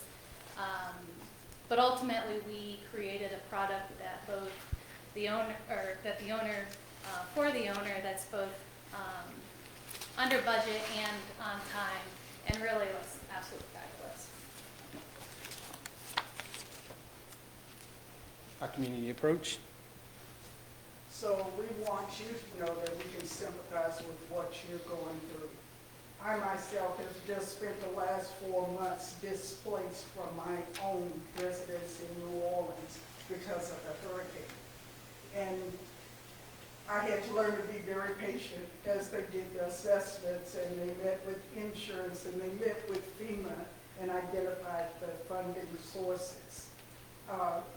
If I had any complaint, which I'm sure you know they heard that, it was the communication. And that's what we'd like to bring to the table and work with, communicating with the community, because I know there's frustration not only for the parents or the students, as well as for each one of you all, and working together to make this a reality as quickly as possible to finish the renovations on all the schools. Our process. So our process is really founded in all of the experience that we've gained as a contractor in South Louisiana over the last 40 years. When we look back at our successful projects, they all start with a great plan. And it's not a plan that we go create in a vacuum with just our own personnel. It's a plan with all of the trade partners. It's a plan with all the architects, all the engineers, and then implementing that plan. So we have a 2-phase plan. We want to do a rapid assessment of everything. I'm sure y'all gathered a lot of damage assessments. We want to get that information as quickly as possible, then do a master plan, and then move into phase 2, which would be the implementation of the design and the construction. We're going to put this in a P6 schedule, so all of the key decisions that need to be made, everybody will have a visibility of all of that. We'll know when we need to send out projects for bid, when we need to hire architects for engineering. But the most important part of all of this is going to be the funding. Without the funding, the rebuilding can't happen. So we have to layer in the funding of when it's going to come online to facilitate the construction. But our number one task when we get hired would be to come together with all the stakeholders, create that plan, illustrate it to everybody, and have everybody buy in on that plan. So our commitment, beyond the management of the scope, schedule, and budget, we know the complexities of a multiple entities funded project such as this. You're going to have FEMA funding. You may have some local funding. You may have, there's potential for CDBG later on, perhaps. We're committed to maximizing the federal funding while ensuring overall financial management. The big thing also is to ensure that the goals, the cash flow is nested with the operations, the schedule. As cash comes in, we realize that there's only, we're going to have to prioritize. We'll have to provide you some informed, some detail on, what priorities we recommend so that you can better execute the decisions you need to make to move forward with the limitation of the cash flow that will be coming in. We're also prepared to provide advisory services and supplement the district staff if needed. All of this culminates, thank you, all of this culminates in relieving the district of the significant burden of managing the program alone and allowing you to focus on the education of the children. So, in closing, we believe the Lemoyne CBRE team is extremely well suited to meet all the needs of the district. Why is that? Because we've performed every function that this complex scope requires. We have been program managers. We have built large, innovative schools, and we have operated across all areas of the disaster spectrum, from the response, the recovery, the mitigation, and the preparedness planning side. So thank you again, and we appreciate the opportunity to serve the district, its students, teachers, and families as we move forward to recover from this devastating hurricane. Thank you, and we stand ready to answer any questions you may have. Thank you, sir. Thank you. Mr. Hamner? Not yet. Ms. Benoit? So you say you have worked with FEMA before on other projects, I understand. What capabilities do you have to ensure that the costs that you're going to have with this project will be recovered by the district? I mean, is there a strategy that you use in determining what steps you take for, what costs are involved, and then what strategies do you use? Well, it's a couple-fold. I think probably Mike will touch on this as well. But one of the things from the public assistance side, you've got to follow the FEMA guidelines in your bidding process. That ensures from the beginning that you've got qualified bids that are qualified for the reimbursement process. We also have liaised and have significant capacity on grant management that we can assist the existing grant manager you have better see the construction process, any potential pitfalls, and be better prepared to deal with any potential issues that may arise ahead of time, and have a plan to deal with FEMA on that. Mike, anything on the construction? Well, the FEMA requirements are pretty clear, so they'll fund certain things, they won't fund other things. So if there's priorities that the district might have, we might have to come up with additional funding sources, either a private loan or a bond sales. But the FEMA reimbursable program is pretty clear on what they'll reimburse and what they won't. I'd just like to say communication and documentation. What I have found on the program in New Orleans, the state may not review the information for 6 months to a year. So that means the architects and everyone down the line, they have to be very clear. Why did we do this work? Why is it in here? If there was any deviation from that, it needs to be fully documented. So we work with the entire staff and the personnel to make sure everything is documented so that the process is really smooth for the people. So are we able to maybe contact New Orleans School District to find out how they did with, as far as reimbursement from FEMA with the costs that you incurred? The group that we have, I know that they would be available. It's outside of Orleans Parish. It's a separate entity that's handling that I work with. Okay, thank you. Mr. Ford? Tiger Brigade? Cool. Mr. DeHart? Thank you. Dr. Turner? No, sir. Mr. Lagarde? Yeah, I have a question. I heard something that was real important, that you all say y'all work with the community, because regardless of this project, when this project gets started, we might not be here. We got elections, and this board may be replaced, but the community will be there. So can you elaborate on how y'all work with the community? What y'all do exactly to have them involved? So, Go ahead. so when I worked with Houston Independent School District, we would meet with the school staff and have the principal identify key people that needed to be a part of the planning process from the beginning all the way through the end. And we make sure, you know, they say the loudest person in the room, that's the person you want on that committee. Because if you can bring them around to what you're doing, then you can pull the whole city into what has happened and why. And so we get a full team together that we would meet every month, identify the goals of the schools and what was needed for those schools. And that helped guide how we plan. We did the facilities assessments and planning for each one of the schools. And yes, I understand the board may change, everyone else may change, but we try and keep that group on board all the way through the process. And of course, at HISD, we had 43 schools. So planning which school at what time frame and that team may be together for 3, 4, 5 years, just in the process. Thank you. Ms. Soleil? Ms. What? Okay. Mr. Hamner? No, thank you. You Okay. answered it. Again, thank you for coming and giving the presentation, for taking your time out to, everybody from Lafayette, New Orleans, right?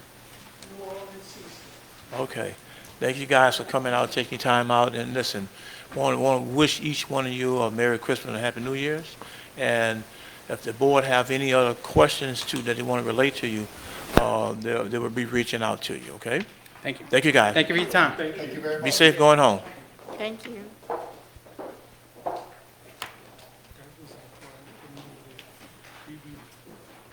Getting community involved. Yes. We talk about the community, we should have gotten more involved. You know, they want, but they need to be. But how can you be involved when you're not from here? You don't have no ties here. You gotta have some type of Exactly, tie. got to have some time. Some type of tie. Exactly. And that's Makes why it I'm- difficult without That's time. why I'm big into, I want to see if, get some more people some jobs. We spending all this money.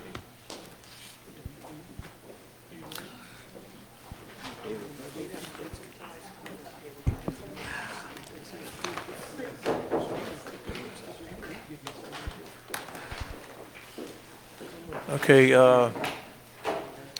company number 4, Mr. Merlin Group.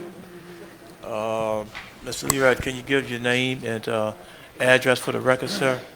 And you're going to have 15 minutes to talk. And when you got about 5 minutes left, I'm going to tell you 5 minutes. And then after you finish on your presentation, if the board, have any redirect questions or get some clarification on what you stated, they would ask you. And then even after that, we would, we have your information, your address, and your phone number. We would give you a phone call and actually follow question also too. Okay. Okay? Okay. So your time won't start until you, Yeah, let me get the presentation loaded up, sir. I'm not going to teach you, Mr. Merlin. I promise you. Yeah, a little bit different tonight. He don't have his work shoes on. I was looking for that. Let's see. Where's the laptop, Chris? Where?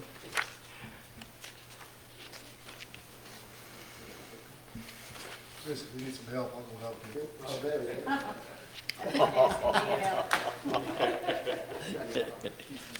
Here, that would give it a try.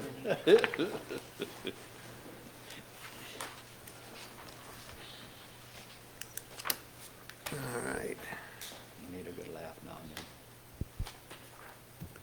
then. Let's see.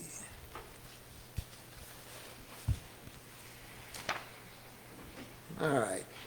Well, for the record, my name is Merlin Leroy. I'm with the Merlin Group. We put together a team for the project management service for the Hurricane Ida damages. Let me get my notes here. And we have a hard copy of the PowerPoint presentation that we'll hand out after, that y'all can take home with y'all for further review if you want to. So, first slide you'll see, we have a couple pictures of some of the damages that occurred. This is Eleanor High School right here. We've concentrated our presentation on the damages that physically occurred, because since September 2nd, I've been heavily involved with trying to get some of the assessments done, the damages analyzed, and the schools back open, for the children to be back in education. So, let me see, okay. All right, let me get this going here. There we go. Okay, so myself will be heavily involved as your lead contact for the project management services. On our team is Ms. Shawn Viator. She's an architect out of Brobridge, worked extensively at a lot of schoolwork in Lafayette area, St. Martin Parish, with 2 or 3 firms that I'm very familiar with from the Lafayette area. She has been project management team for the 2013 and 2016 bond program projects, roughly about $96 million budget for St. Martin Parish school boards. She was a lead architect on the team for many St. Martin Parish School Board educational projects as architects also. So she's got a lot of program management, bond work, and architecture work. And Shawn will assist me with all phases of the project management relating to cost estimating, project scheduling, and overall project management. Eric Swider, who couldn't be here tonight, is a senior recovery specialist with Renatus Advisors. He's a guy that is very familiar with the FEMA process. We put him on our team. I know y'all have a FEMA consultant we're supposed to work with, but I felt it would be good to have somebody as oversight on our part to make sure that the guidelines that FEMA wants is adhered to with respect to the school system, to get everything as much as we can. He's involved right now heavily with the Puerto Rican rebuild over there. So he's originally from South Carolina. He was recommended to me really heavily. He's been provided public assistance guidance to applicants for infrastructure damage, procurement guidance, extensive understanding of the FEMA public assistance program, proven ability to accurately interpret and apply FEMA regulations, policies, and guidance. He has a broad experience in community, disaster recovery, and community and economic development. David Prevost, who's a CPA, local CPA, with Duplanche, Ratman, Hogan, and Meyer, was brought on the team to help make sure that all the financial aspects are covered. Okay, I'm not a CPA, I'm an architect. We handle budgets for certain things, but I felt it necessary to make sure we had somebody who knows the dollars and cents better than I do to have oversight for that aspect. David will be reviewing and reconsolidating, validating payment applications as required. He will also ensure compliance with prevailing wage and hour requirements. Okay?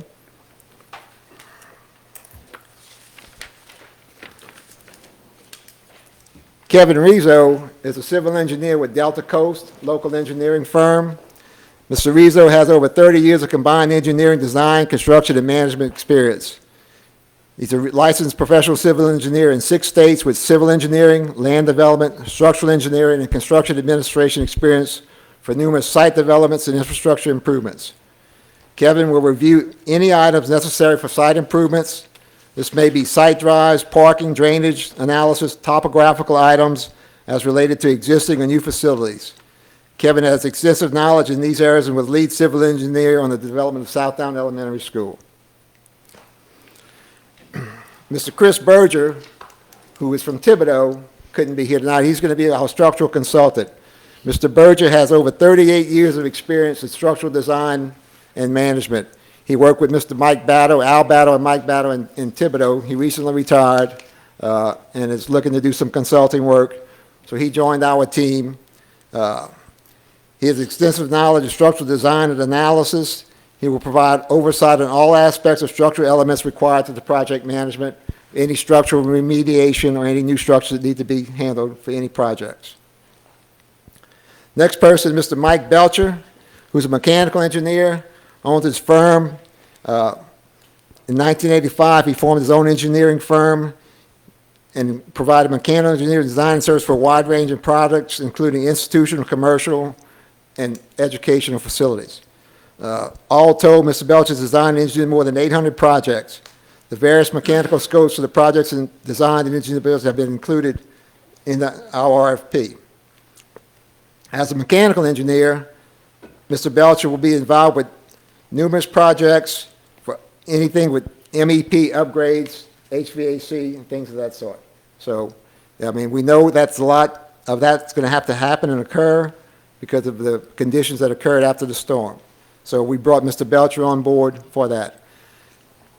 Mr. Ron Boudreau, who most of y'all should know, he's an electrical engineer. He's been involved in numerous projects for the school system over the years. He's got 53 years of engineering managerial experience, 44 years as a design engineering project engineer, 44 years in engineering electrical construction management, 15 years design, manufacturing, and sales of solid-state pump controls. It goes on. So Mr. Boudreau is going to be involved with all aspects of the electrical remediations that have to be addressed because of the storm damage. And everybody in our team understands, if we're selected, we cannot provide any architectural and engineering services for the work going on. So we're acting as a consultant setup. That's what we've decided to do with this aspect. All right. So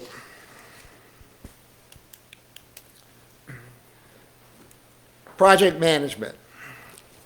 As architects and engineers, project management is basically a daily thing in our service, okay? What we've done here, and I'm not going to read the whole definition that we put up there because I have a hard copy for y'all to bring home. But over the scope of these projects, your project manager is going to be involved with the initial aspect of getting all of the facts and figures together to establish your goals and concepts that you want to have. Then we'll go through, help with the selection of design professionals, get them on board, start with what needs to be addressed in terms of renovation, whether it be new, existing, or whatever, electrical, civil, interior renovations, ceiling tile, flooring, asbestos abatement, whatever may come up. Then after that aspect, when it goes out for bid, from a construction standpoint, do the same thing that we do on all projects, work with the contractors and the owners to make sure that the project stays on time. Materials, everybody knows that right now it's hard to get materials. Labor has been affected because of everything. So it's going to take a lot of coordination to keep these projects going, just to even get them out for bid, and then once they are bid, to hopefully find sources for the materials with the contractor. So we're ready to work in that aspect to keep the projects going, get them flowing, and move it forward for the benefit of the students and the school district. So basically, the project manager is going to be at your center as with your owner, y'all as the owner, your FEMA consultant, the architect's consultants, and then the general contractor. Previous significant projects that Merlin Group has been involved with over the years, roof work. I've listed a few of the major roof projects we've been involved with over the years. You have quite a bit of excessive roof damage on these facilities. I know because I've been on every one that's been damaged, okay? So this is just a list of some of the roofs that we've, 5 more minutes? Oh, I'm sorry, okay, okay. I'm gonna go through it quick, right? All right. Renovation work. This is the list, and again, this is gonna be in your handout. I'm gonna go through them quick so you can kind of give me an idea about it. A lot of renovation work is coming up. Interior renovation work, exterior renovation work. We've been involved in all aspects of it.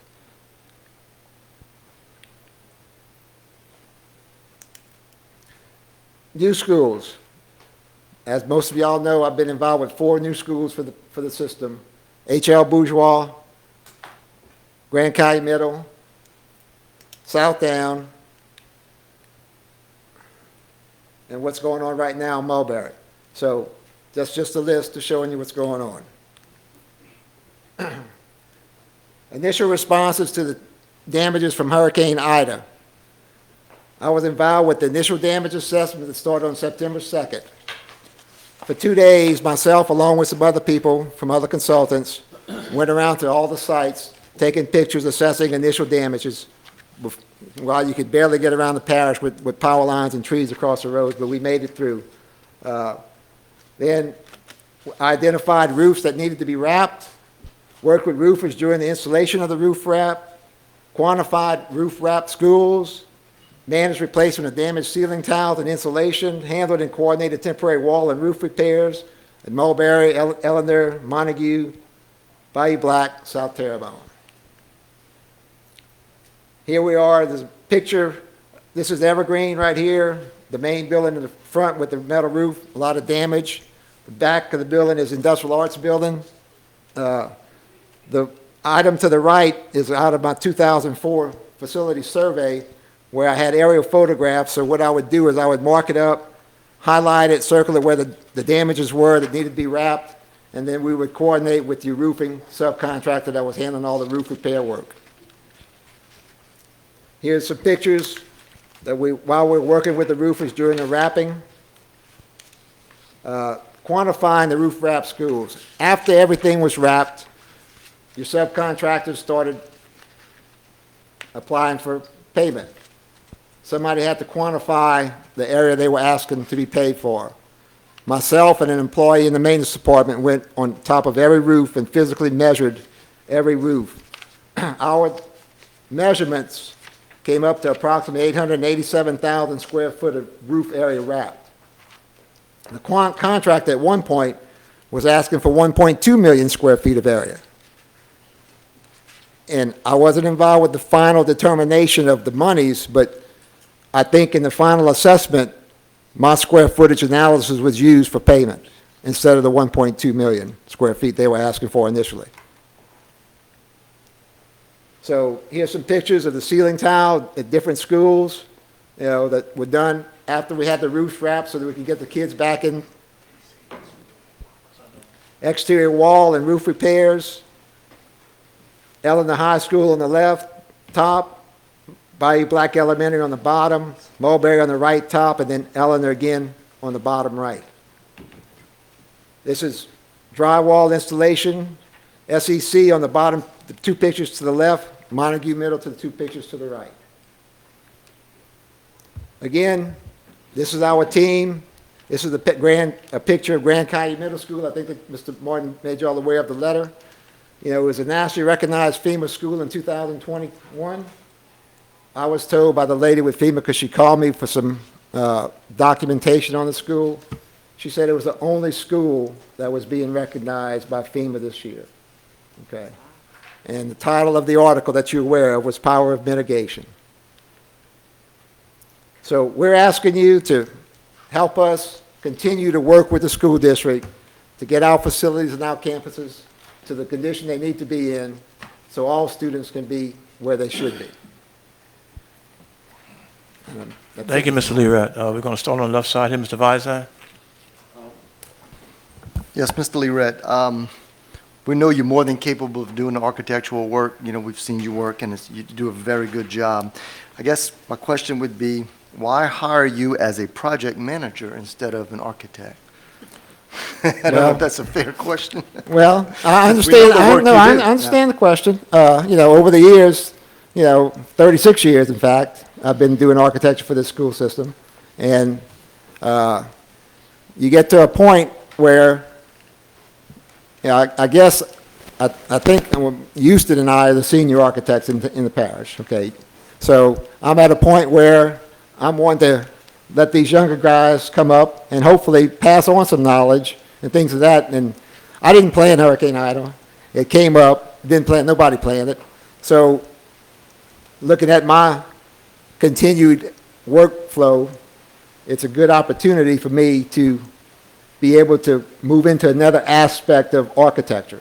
And like I said earlier, project management has always been and always will be a part of construction for architects and engineers. Right. And again, we appreciate all the work you have done. I Thank didn't you, want to sir. stump you on that one, but Right. good answer. Thank Thank you. Ms. Soley? Thank you, ma'am. Hey, Mr. Merlin, how you doing? Fine, Mike. Yeah, you have a lot of knowledge about school system and everything. And we're looking at picking one or two. And if we pick two, would you be willing to work with someone else as lead or they lead? Would you be willing to work with another organization? I'm willing to work for the school district in any way that y'all think it's best suits y'all needs, okay? I was born and raised here. I've had my whole career here, and I'd like to continue to work my career here in whatever aspect y'all think is necessary. Dr. Child? One thing I didn't hear in your presentation this evening, Mr. Merlin, is how we're going to keep our community and our parents informed during this process. Well, I think transparency is key, as you're talking about, and I mean, I'm open to having everything, all the meetings that we need to, some kind of way have them streamed or whatever, or announcements or things like that, however they need to be involved, or have them come to the meetings, things of that sort, Ms. Trahan. So, Thank you, Mr. President. Mr. DeHart? Well, Mr. Learett, I gotta mention your past performance has been very, very outstanding. I do know your commitment to any project you were hired with this school system since I've been here. You give it 110%. And that's managing, watching over things, getting things done on time, as fast as possible, but getting it done as close to perfect as you can. And this right here, this project is so big. I trust you meet more qualifications because I don't know everybody as well as I know you. I think you're very well qualified. I think the team you have picked will add to that expertise to try and get things done ASAP and the right way. So I don't have any questions for you, and I'm not trying to be biased that you're the most qualified person, but I can tell you right now, I've said it many times before, your expertise and your workmanship. I've never seen somebody stay up all night and watch them pour cement. Yeah. I've never seen that in the industry anywhere, and it's not just about gloating because you're here in front of us, but that takes dedication. And that's what I'm looking for, a firm that's going to be dedicated. And the team, I know quite a few of the team that you mentioned, and I know that that's a very good selection. So that's very encouraging to me. Thank you. thank you, sir. Mr. Ford? I have no apprehensions about giving you this opportunity. I will say this, I think my only concern, and maybe some of the other board members, is you've done so well at what you've done before for us. We wouldn't want to lose that quality of workmanship and dedication if we brought you to the next level and you had to bring someone on board to do what you had been doing. So we're hopeful that if you are one of the groups that gets chosen, you've assembled a dream team. I can see it. I know a lot of these faces, they're a presence in the community. So those other questions that we had to ask some of the other groups, we don't have to ask tonight. So I just want to say, when you answered Mr. Littleguard's question, you answered exactly how I hoped you would. I knew the question would come up, but I think you're right. I think it is an opportunity for you to kind of take a step back, deal with the bigger picture, and let some of these younger guys get in there and step in and show us that they're worthy too. So, thank you. Thank you, sir. Ms. Benoit? No questions. Others have already asked the questions that I was going to ask. Okay, Mr. Hamlin? No questions. Any other questions? Okay, Mr. Learett, I mean, I'm not going to be redundant. I think everybody up here know who you are. Everybody knows exactly what you bring to the table, and I know some of your team that you assembled there, and it's a well-assembled team. And I think the question was asked, and I think of Mr. Lagarde, and he asked that question. And I know you've been very loyal to this school system for years, and I don't think anybody sitting up here will question your integrity that you present before itself. So, again, thank you for making this presentation, And I would like to wish you and your team a Merry Christmas and a Happy New Year. Same to all the board members and staff, sir. Thank you, sir. Thank you for the thought, and I'll do the handouts right now, so you have a hard copy to bring with you. Okay, then. Thank Great. you. Thank you. Thank you, Merle. Thank you, sir. Thank you. Yeah.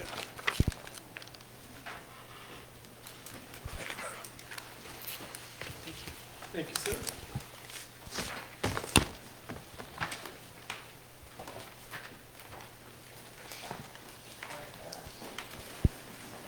See you later, Mr. John. Chris, you Good seeing gonna again. take care of that? Hey, he didn't mention it right on. No, she's there, she's there. I got to pick at you, Merle. Yeah. Pick it on.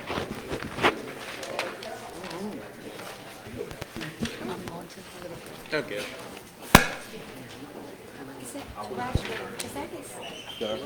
Is that his sister? No, that's his secretary. That's his She sec- runs the office. I know, but she looks like, you know, like a family, you know? Oh, I Pivotal. don't think there's no No, relationship. you don't think- No, no, no, no. No, I don't think it's no relative in Okay. any way. Board members, if you want to take maybe a 2-minute break to get some water or use the restroom, I mean, we can do that. I rushed it already. You ready? You went already? Oh, man.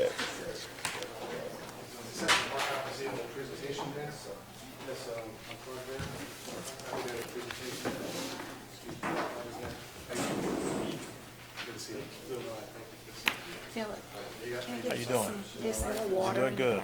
Philip, All right. yeah, I want a bottle. Thank you. Thank you, sir. Appreciate it. Thank you. Hi, thank you. I think we have one here too. Thank you, man. Thank you. Talk to her? How's she?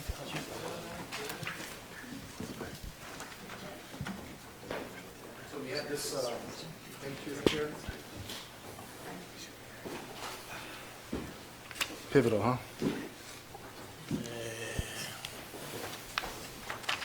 Give us a second. Absolutely. Stepped out. Absolutely, absolutely. Thank y'all, we've been long, it's been long too. Greg, we're taking a little. Yeah, you can go. Yeah. Hey, you're supposed to give him a tip. Serve you like that. Get on, Queen. Get on. Philip, I tried to get you a tip, man. Yeah, she, you need another one. Yeah, she's here. She went to the restroom. Yes, ma'am. Yes, sir.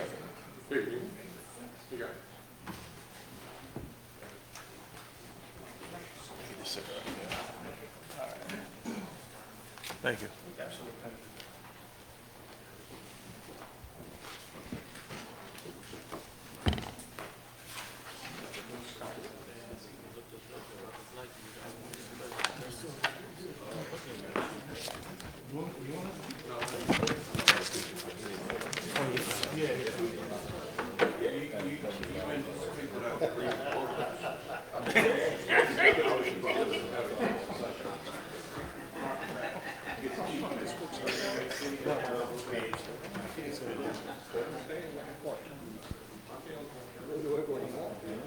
That's what I mean. He goes, if he wants to go, he goes. If he doesn't want to go, he doesn't. If he let it go with enough. I ain't never ever heard of a job. Everybody's looking for a job.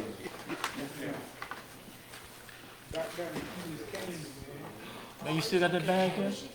I'm waiting on, I'm gonna have to change phones, I done killed the battery on that one. oh, okay. No matter. Good thing I got a spare. I rescued it. I did.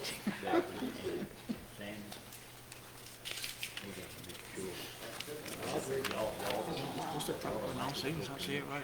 Pivotal? Pivotal. I want to make sure I say it right. So that's how they pronounce it, but it looks like pivotal. Okay. No, she never did.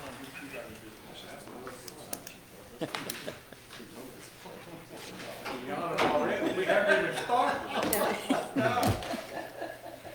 We were all like to come in here and be on time and knock it out, and bring the schedule back in line. Now, no one's gonna believe everybody took a bath. Now, what we can do now, if you guys want to follow that, we can knock off 5 minutes off your presentation. We'll get back on time, okay? He's gonna stand up there and say, thank you very much, we appreciate it, have a good night. Okay. In 10 minutes one time. All right, then. So if y'all want to hear me talk fast, we can talk fast. Welcome to the real world. Again, okay, the next company we have will be Pivotal Engineer LLC.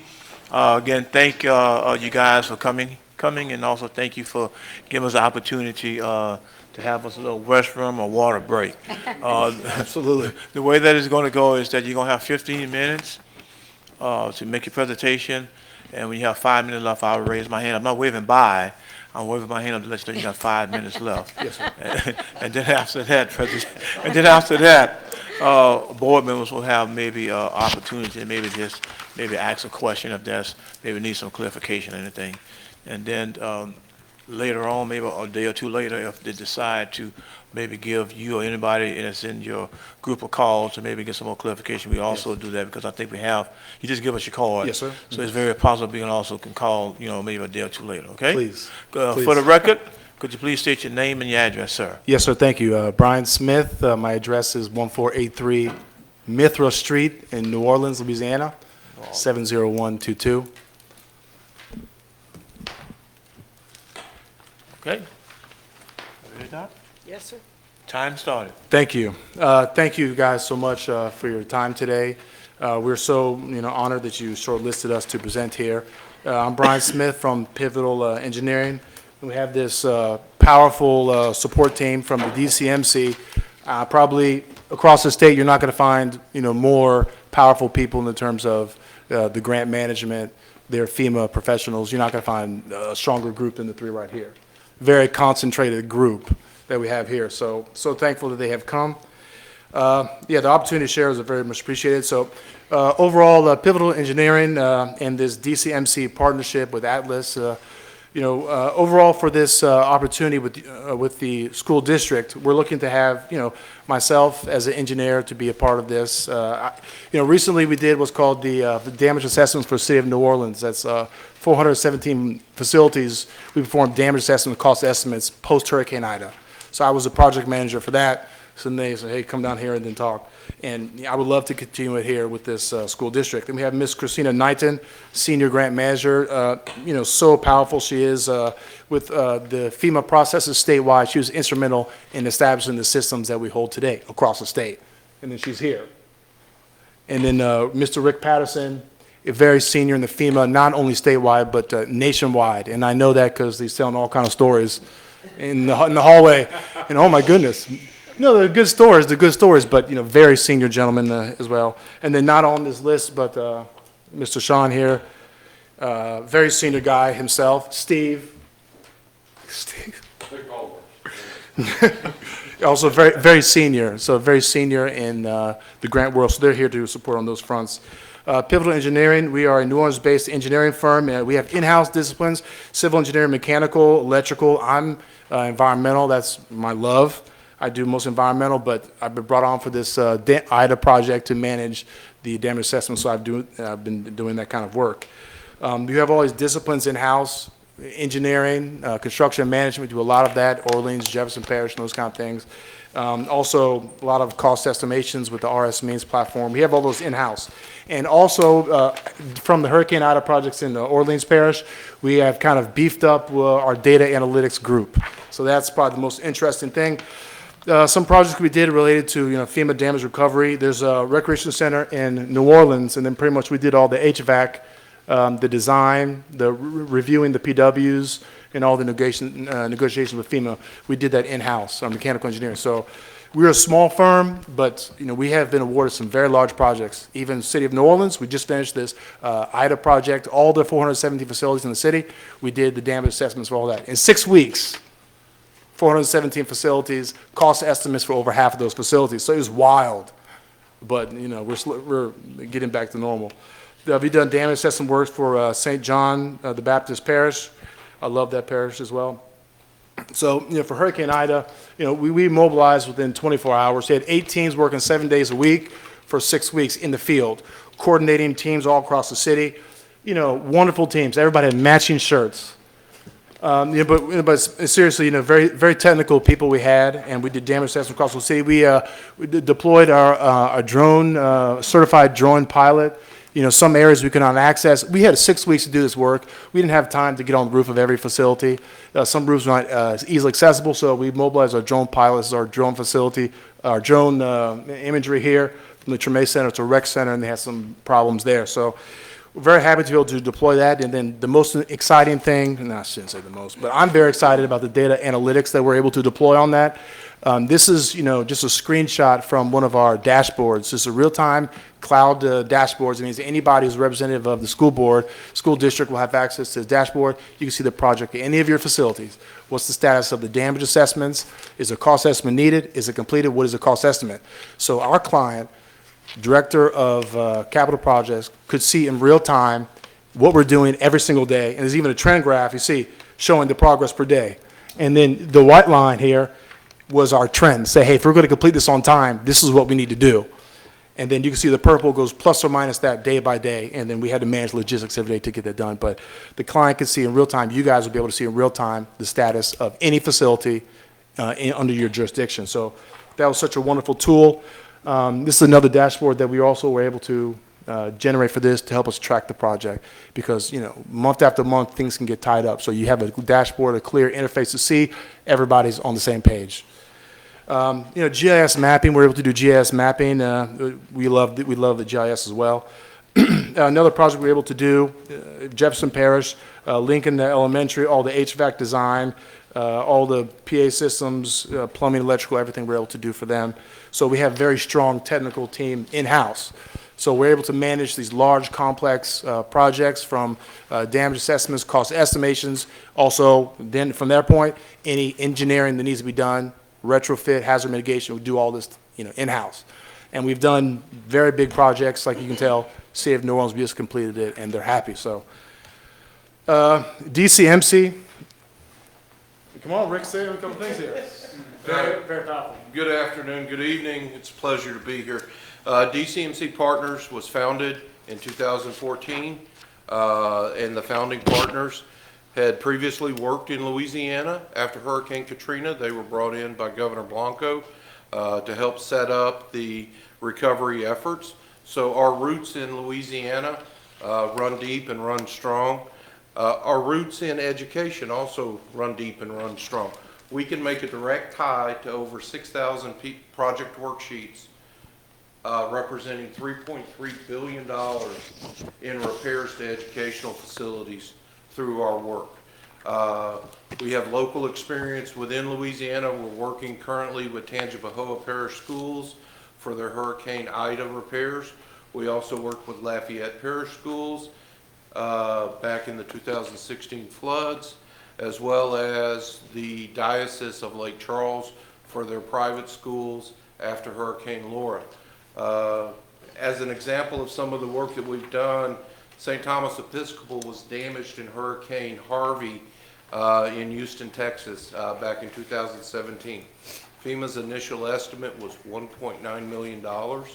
By applying the appropriate codes and standards, we were able to raise that amount to $11.9 million.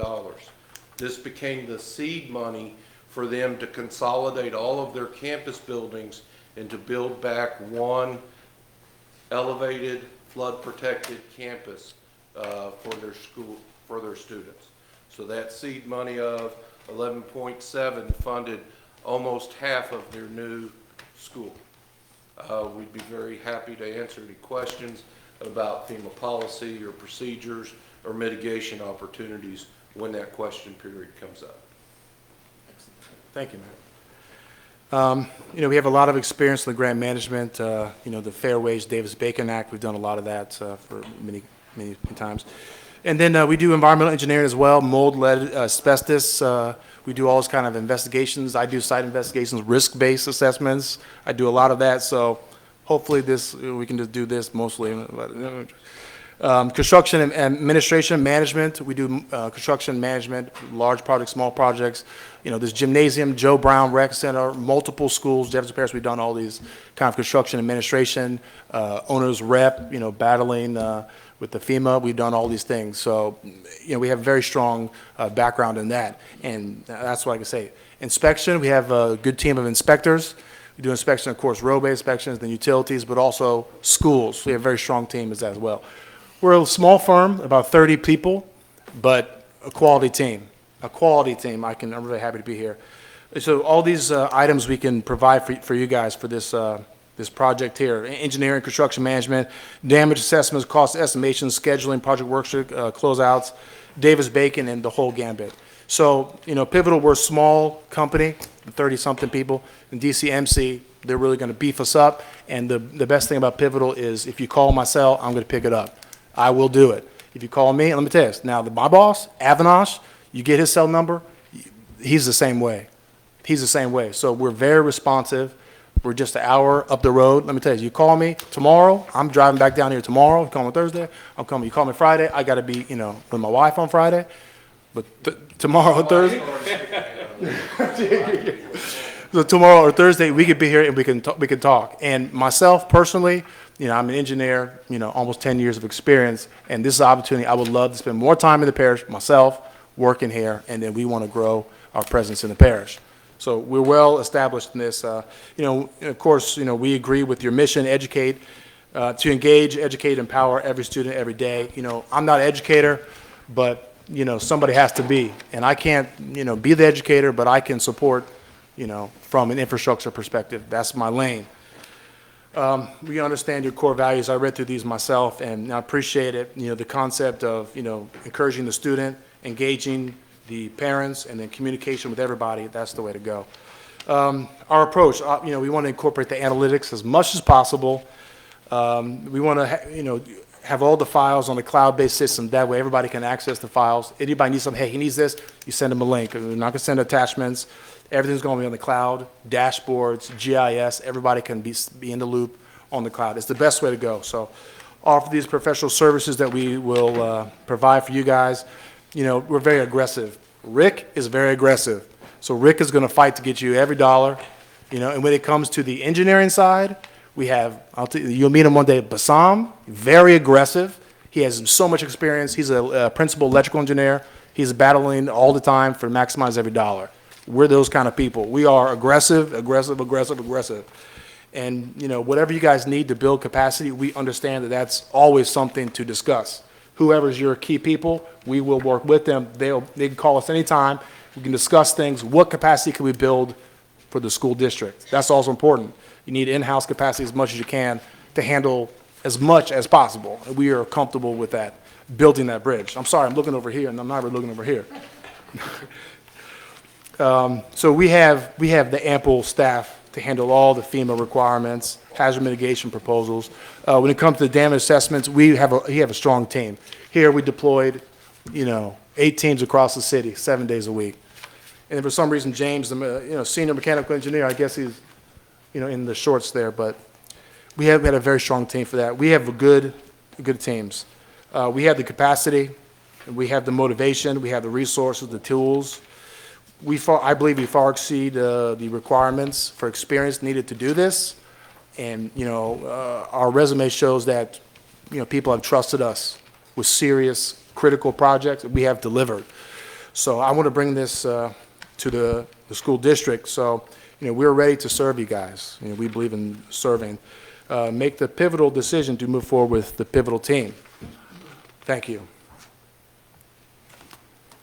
Okay, thank you, sir, for making your presentation. At this particular time, Mr. Hamlin, any questions? No questions. Thank you. Ms. Benoit?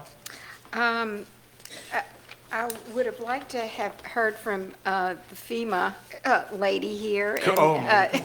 but I mean, it's really what I want to know is what you have a lot of experience, obviously, with this.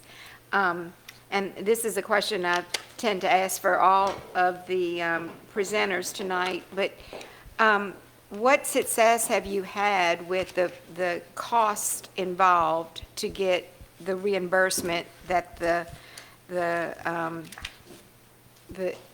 system needs for the FEMA dollars. Right, so my experience is actually on the GOSEP side with the state side. So prior to working with DCMC, I was I managed reimbursements and closeout for GOSEP. So basically, the approach that we take in getting our applicants reimbursed is that we work with the documentation on the front end. So as your projects are being formulated, as they're starting to, as Brian's group is starting to actually go through, work through your documents, try to get your projects formulated to obligation, we start looking at that documentation on the front end to identify any documentation gaps or anything that's going to cause an issue or cause delays with your reimbursements and closeouts, because we understand that there are different levels of documentation required through the different stages of the process. So what's needed for obligation is different than what's needed for reimbursement. What's needed for reimbursement is different than what's needed for closeout, right? So our goal is not just to make sure that you get funding obligated and awarded by FEMA, but also to make sure that you're going to get paid on those projects and that you're going to keep that money at closeout. So we start looking at your supporting documentation, your invoices, contracts, all of that stuff to make sure it's going to meet requirements throughout the process. And to explain how successful that this actually has been, by the time the projects are actually obligated, because our staff, and I guess let me back up and say this. Like I mentioned that I worked for GOSEP in closeout and also doing reimbursement, so I helped to develop a lot of the policies and procedures that's in place currently. We also have other staff within DCMC that also have experience with GOSEP as DRS, state applicant liaisons, even down to some cost estimators that used to work there. So we have the working knowledge of what they're looking for, how they're looking to present it, kind of what they zero in, and some things that they may kind of let go, right? So we understand what they're looking for, and we have those relationships across all the different levels and all the different sections at GOSEP. So again, what we do is start looking at it from the beginning, before that project is even obligated, while they're working on getting it through the system, so that by the time that project is obligated, we average about a 72-hour turnaround. That, we're developing that reimbursement packet while it's working through, so that by the time that project is obligated, you have your RFR already ready to submit for reimbursement. And so we'll work with y'all through whatever, like I said, documentation gaps, and just again, make sure that everything is ready to go and meet all of the requirements throughout the entire process. Thank you. And I must say, you've had the best explanation of your strategy to get reimbursed than any I've heard so far. So thank you. Okay. Mr. Ford. I don't have any questions, but I wanted to remark on this young man and his journey from Ohio to New Orleans, Louisiana, and the steps that you've taken. You're a board member yourself, aren't you? Me? Where? I used to be on. Urban Conservancy? I used to be, yes. How you I know? do my homework. Thank you. Yes, I was on the board a little over a year for the Urban Conservancy. Mhm. Okay. Mr. DeHart. Yes, I gotta say, if I wouldn't have heard it out of y'all mouth, I wouldn't have never anticipated anybody to accomplish estimation of 1.9 million, and you end up with 11.7 million from FEMA or GOSAP. I've never heard that ever before, and I do have some experiences with FEMA and GOSAP, and I've never, ever heard of such successful, results. It hurt their feelings. I'll tell you what, I don't know where she lives or where she's from, but I tell you what, she's got some magic. Well, part of the success, are we recording? Yeah. Part of the success in that project was walking FEMA poorly trained staff through their own regulations. When you have buildings that are damaged by flood, if they're damaged more than 50%, then you must either elevate the buildings or you must dry flood-proof them. That is the National Flood Insurance Code to protect buildings from future flood. And I had to develop the package for FEMA to understand that it was within their rules to provide this additional funding. And that funding was derived from protecting those buildings from future flooding. I only wish I met y'all sooner, because I sat on this board for 3 floods in one school, same school over and over and over. And we finally relocated that, but it wasn't because of FEMA. I'm just saying we never got the appropriate actions from FEMA, and I don't blame our staff or anybody. We tried diligently, but I'm just saying we didn't have that scenario. So maybe FEMA's coming around more than I knew about, okay?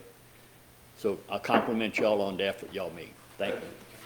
Thank you. I'm sorry. Dr. Trine? No, sir, no question. Mr. Lagarde? Yeah, I have a question for the young lady, Dr. FEMA and GOSAP. You know, we know, and all the board members know, but I want to ask a question.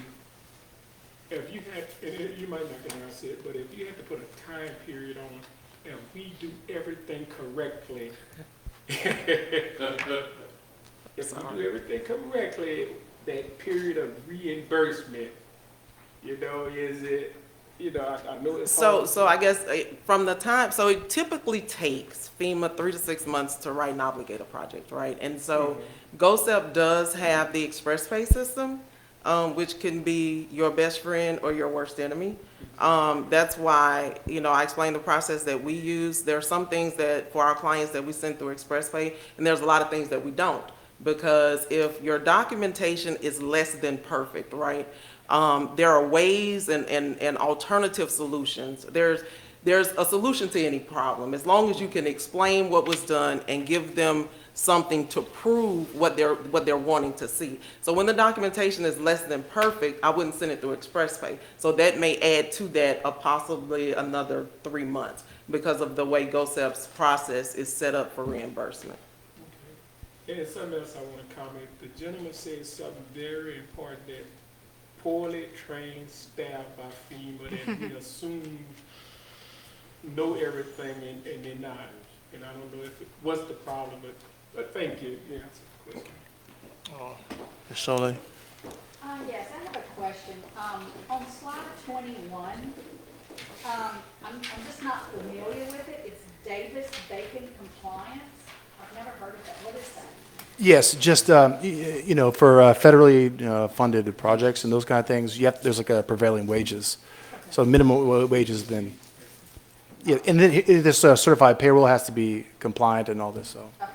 And for Davis-Bacon compliance, with your public assistance grant, the grant that FEMA will write to repair your schools, you do not have to comply with Davis-Bacon. But if you are using CDBG funds or Department of Education funds as a match or a supplement, then the whole project would have to comply with Davis-Bacon. Thank you. Yes, ma'am. Mr. Voisin? Yeah, real quick, your passion about that program you talked about, without getting a full explanation, but you were talking about, we could see the progress day by day. Yes. That would be for the board members, or how would that be? You know, like, is that per site? Okay, so, overall, the model we chose for this, we have our 417 facilities, and then we have them get logged here, and all the 417 for any metric we want to monitor. For example, what's the status of the damage assessments? So we can say, okay, day 1, 0 damage assessments are done. Okay, so then that metric in the spreadsheet with the column updates to, okay, now this one's done, this one's done, this one's done, and then we count it, and then the dashboard shows us in real time on this graphic you see on this slide 11. It shows us, okay, and this graphic shows how many damage assessments are done per day, and then it's summating them over the day, so you get this line like this. So for in this case, we're able to track, okay, how many damage assessments were done per day, and then the white line just shows, okay, this is our trend to get done on time. So when we're dipping below that, we know, oh my goodness, you got to kick it up. So that's just how we were able to stay on the schedule. We can have the same graph to track any other metrics like, okay, typical damages per facility, what are damages are we finding, cost estimation, how many are done, how many we're doing per day. So when we say we're going to get this done at this time, we are holding ourselves every day to that. And any metric we can put on here. whatever we're going to track. Thank you. You're welcome. Did he answer your question? Yeah, that's fine. Okay. But because this would be a web-based platform, so it would just be a matter of who gets assigned for access to be able to see that information. Yes. Okay. Okay, I got maybe two questions, not, it's gonna take that long. I was just looking at, like I said, Scam, how long have you been a company? Maybe, what is this, 20, maybe 8 years? It's been About a 8 years? Okay, and who would be the point person for this project as the project manager? Would it be you or would it be somebody else? I'm going to call myself the project manager. But yes, it'll be me. It'd be you? Okay. And we talked a lot about FEMA, about getting reimbursement. No matter how we do the job, if we do the job of documentation to the T, that's not guaranteed that we're going to get everything back we're supposed to get back, correct? Okay, now, FEMA question, I need to defer.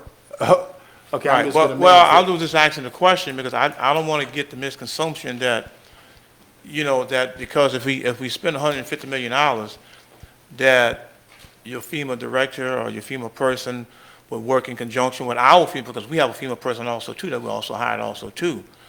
Was that guaranteed that we're going to get everything back that we put out? It's a loaded question. Because if you do the scope of work that's identified in the project worksheet and you properly procure that work, you should get full reimbursement. But if you make an improvement to your facility that's outside of that scope of work, or your procurement is not properly procured, then you could end up with question cost. Okay. Our job would be to identify, sir, this is going off the rails a little bit, see if we can correct it, see if we can explain it, but to identify to you where a pitfall could be in the funding process. Okay, so the last question then, I understand that. The last question then is that since we already have somebody that's on our staff now that's working with the FEMA, how would that correlate? How would that work with you helping us to not go off the rail? You have an employee that. Yeah, we already have A consultant? Yes, we already have a consultant. So if I could say, you know, the primary thing is the construction management and project management services. So the engineering side, and then reviewing the drawings, and then as needed designing those kind of retrofits and those kind of things. So construction management, project management is the primary, and as needed and as we can, reinforce with our DCMC support. So that's how we're looking at this. So primary, more of on the construction management, project management side. Right, no, and I totally agree with that, and I like that answer better because, because basically you're trying to provide something that we already have, that we already have a company do. The expertise should be in the project management. Yes. Not totally in the FEMA reimbursement, since we already have that pretty much in place. Now, it's important, but I still Absolutely. think what you just finished saying kind of more like helped me change my train of thought, because I was hearing more FEMA, not hearing management. Yeah. Okay? All right, any other question? What you got, Mike? Okay, I'm my constituents text me questions. Somebody asked me, they said they heard when you said y'all use drones, and they asked if on our projects where y'all use drones where they can see the day-to-day work as it going in live time. I think they were getting, with Mr. Bizan question, but they're talking about could y'all use drones where they can actually see, the projects as they're being developed and, as the building's being worked on. Okay. Y'all do that? Okay, let me tell you this. Absolutely, absolutely. I have no problem, and it's completely within our wheelhouse to develop, a web-based location where people can look at, daily construction progress. That seems completely reasonable, and that would be actually a wonderful thing to, roll out. I would love to roll out such a feature. Okay. All right, listen, thank you guys for coming down and making your presentation. Thank you so much. I think New Orleans? New Orleans? Houston, New Orleans. New Orleans, okay, somebody, Okay, Baton Rouge. And you, sir? Oh, wow. Okay. Listen, you guys, thank you guys for coming, making your presentation, and have a safe trip back home, and have a happy New Year's and Merry Christmas, okay? Thank you. Thank you. Thank you. Thank you, sir. Mr. Smith, good presentation. Yeah. Same thing. He's gonna grow the company. He's gonna grow his company. Yeah, I think so. You know, he's got some passion for what he's doing. He's very He's young, he He's innovative. young, he's innovative. He's, whether he gets this or not, he's gonna go places in this world. Yeah, he will.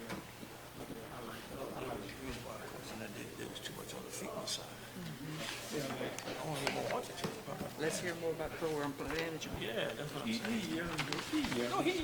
And the people with the DCM, I think they got the experience.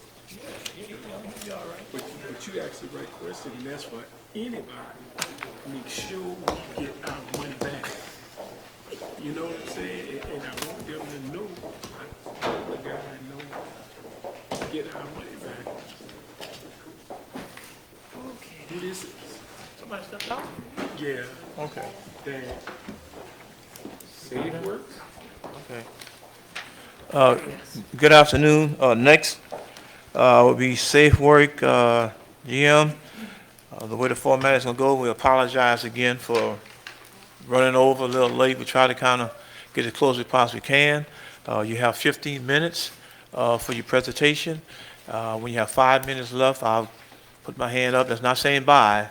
That means you got 5 minutes left. sir. And then at that particular time, after you finish your presentation, board members will have an opportunity to ask you a question, okay? Yes, sir. You ready? We sent some slides in. Do you need those on the computer or? Is it up there? Did you load them up? I sent them in like that. Yeah. They're on the laptop? Thank you, yes. Thank you. You won't start your time until you get the slides. No, it's right here. So you got to realize now, he don't control the time. He just. Good evening. Thank you.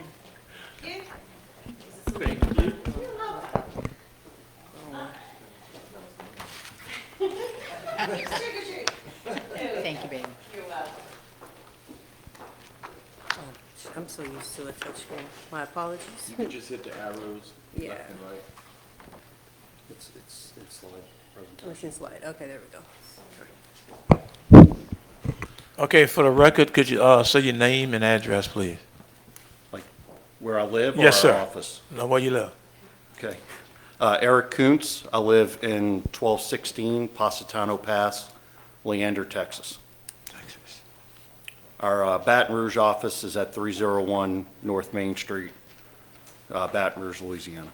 Okay, thank you, sir. Yes, sir. Again? Yes, sir. So, good evening. Again, my name is Eric Kuntz. I'm the Senior Director of Disaster Recovery at SafeWorks CM. As a Louisiana native born and raised in Metairie, it truly saddens me to see the destruction around the area today. Being a 20-year combat veteran of the Louisiana Army National Guard and working 40-plus disasters in Louisiana, I know all too well the destruction to our coastal communities from hurricanes to Deepwater Horizon. For decades, I've seen the emotional and economic strain it puts on a community, from my father's business and home being destroyed to my nephew's high school suffering catastrophic damage. Over the last 25 years working in response and recovery, schools and hospitals have become near and dear to my heart. These two are must-have essential functions for any community to fully recover. On behalf of our firm and team, thank you for considering SafeWork as your project manager for this important endeavor. The Terrebonne Parish School Board has a responsibility to the children of this parish as well as their parents on the progress of the recovery. However, your role is not to focus on the future, or your role is to focus on future growth and expansion of the district and not get locked in one point in time where growth can become stagnant. Serving in both project management and federal grant management roles, we have assisted communities large and small, wealthy and impoverished, overcome obstacles in rebuilding and restoring a sense of normalcy to the chaotic aftermath of a disaster. Hurricane Ida has directly and indirectly affected everyone on our team presenting today, so we understand the struggles and the importance of getting these campuses open. Every parent wants a better future for their child, so seeing empty and damaged campuses is a heart-wrenching and helpless feeling. Restoring the educational infrastructure should be the foundation of this recovery.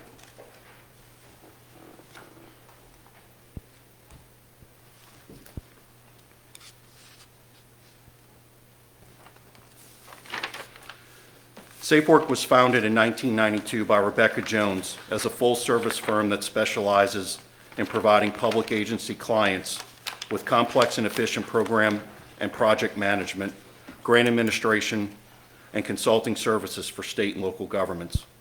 As a woman-owned firm, we provide a full range of services across the country. Our national experience working with federal, state, and local agencies affords us the luxury of knowing precedents, as well as the new challenges embarking on a project of this magnitude.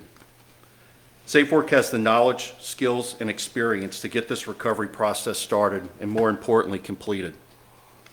We will work hand in hand with your grant manager to maximize every federal dollar and mitigate the risk of audit. Our goal is to see schools open with the community and the school board at ribbon-cutting ceremonies. Locally, our key team members have decades of experience working in many capacities within Louisiana at the state and local levels. Collectively, we have proudly represented this state in combat deployments, disaster response and recovery operations, reconstruction projects, first responder grant management, and even in national sporting events like Super Bowl 44.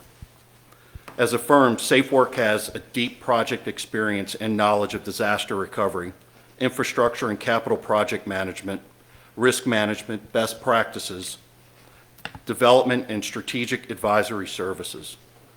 SafeWorks resources, proposed team, approach, expertise, make us well-suited partner for the Terrebonne Parish School Board. Our selected professional partners include J.W. Turner, having 40 years of large-scale disaster recovery and construction industry excellence with $750 million in capacity, and currently serving Louisiana response to Hurricane Ida impacts statewide. ELOS Environmental has worked numerous Hurricane Laura, Delta, and Ida projects by serving state and local clients in disaster recovery and environmental services. ELOS is based in Tangipahoa Parish and is a certified Hudson Initiative small and emerging business enterprise. On behalf of SafeWork, I'm proud and humbled to be partnered with these firms of excellence and the depth of knowledge they bring to this project. I would now like to take this opportunity to introduce our team. Kiana? Good evening. I am Kiana Bella. I'll be your program director for your school district. I come to you with over 17 years of educational project management services, and specifically in the educational field, where I am a certified construction manager and a certified project management professional. I am currently, or I have worked on over 7 school districts, and I'm looking forward to this opportunity to work with this dedicated team here you have in front of you, as this is all personal for us, and I have roots here in Louisiana, and I'm looking forward to this opportunity. Thank you.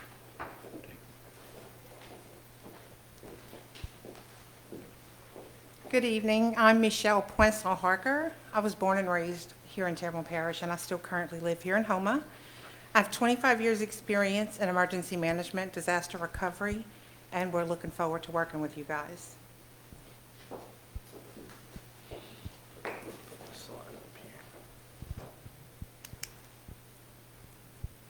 we go. My name is Daniel Schinkel, and I have a little over 10 years of experience in working in disaster recovery. I'm a certified Xactimate inspector and estimator, and I've worked in multiple projects throughout Louisiana as a construction manager and in the estimating cost analysis.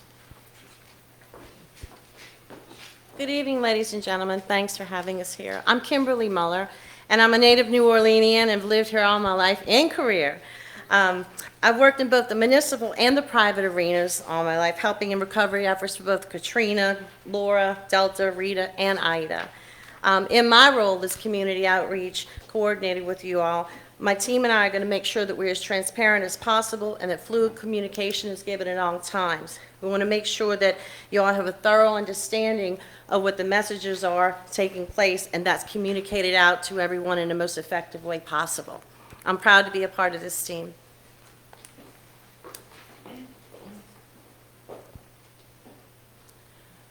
Okay, so at SafeWork, we're a recognized and proven team.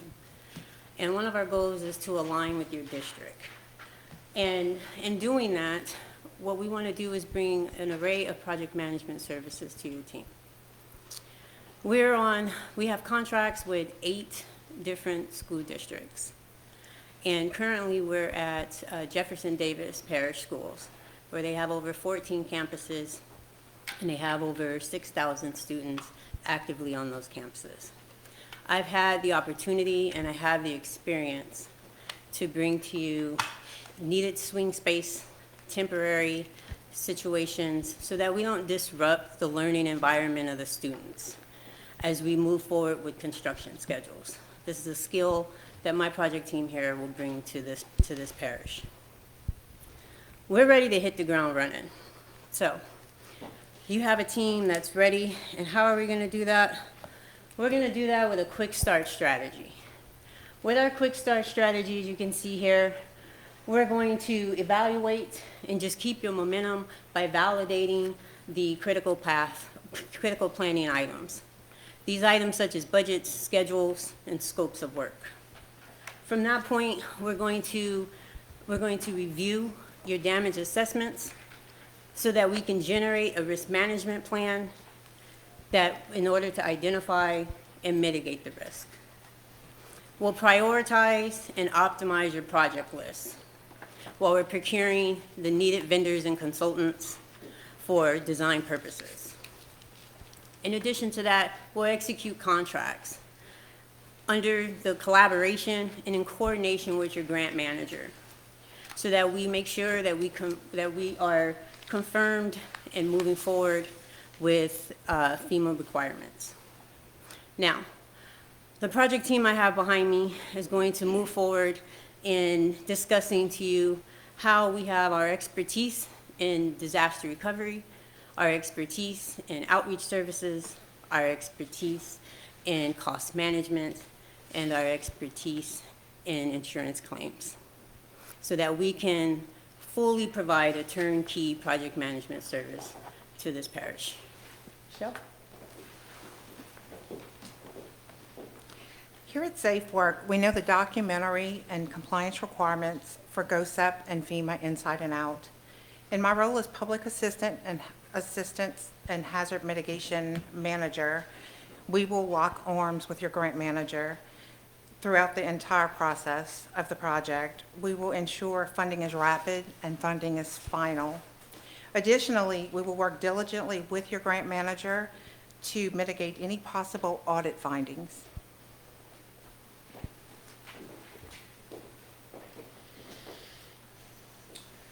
And my role on your project will be in the inspections, cost estimating, and projections piece. What this will do is we'll review your insurance reports as well as the FEMA inspections to guarantee that quality inspections were performed and that real-life costs were applied to your inspections. And we're going to work with J.W. Turner and ELOS to make sure that the projections for cost are real-life to what's actually happening in today's market with labor and materials. And I have 10 years of experience in working with insurance companies and FEMA. The same thing what we're doing at Jeff Davis Parish right now is working and seeing that insurance underfunded with poor quality inspections and FEMA working with their field inspectors.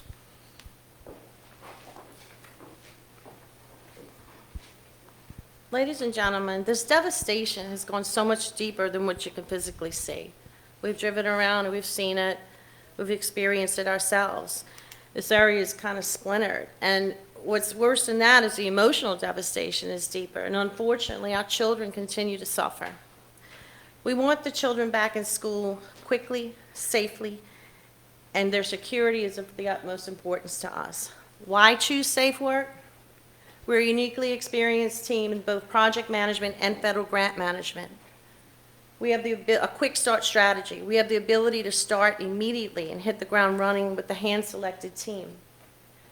We have grant management cohesiveness. We're going to work hand in hand with your grant manager if needed. We also do this so we can give her extra support or him extra support if needed. We have the skill sets to execute this program successfully based on a hand-picked team who has first knowledge of disasters like this. We have experience working on active school sites, and we understand the nuances of day-to-day activity, also the changing schedules where safety and operations are concerned. We're ingrained in your community. We're local, all of us here. The children, our next generation, have been through so much, and this is personal for me and our team. We want to share that with you so you can understand that this isn't just a job for us. This is a commitment to this community and to this school district. I, like as a mother and a grandmother, they were shocked to see, but I experience this too. You know, I've got children and grandchildren now, and I see what they go through. Our kids have gone through enough with COVID, and now this. I want to see these kids back at school happy and healthy, and I'm committed to doing that as a mother. Our team wants to share that with you too, because we can give you a price, we can give you a great job, but it means a lot to us to have your confidence. Eric?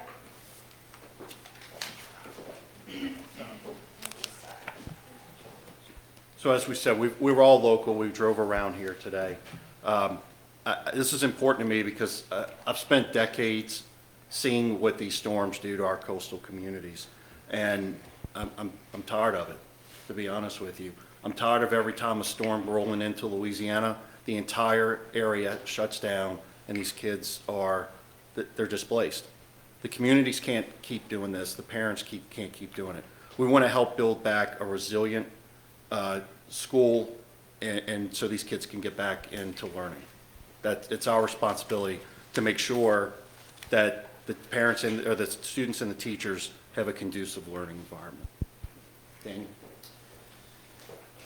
And as we were, going over this and preparing, we were talking about, what this means to us. And I live in Lake Charles, so I'm a Calcasieu resident. And I've got kids, and we just went through Laura and Delta, and then a flood, and then tornadoes.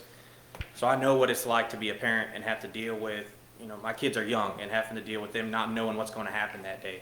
And I want to be able to give back to Louisiana. A lot of parishes sent, resources to us. And I really look forward to being able to work with you guys and helping another school system get back on its feet.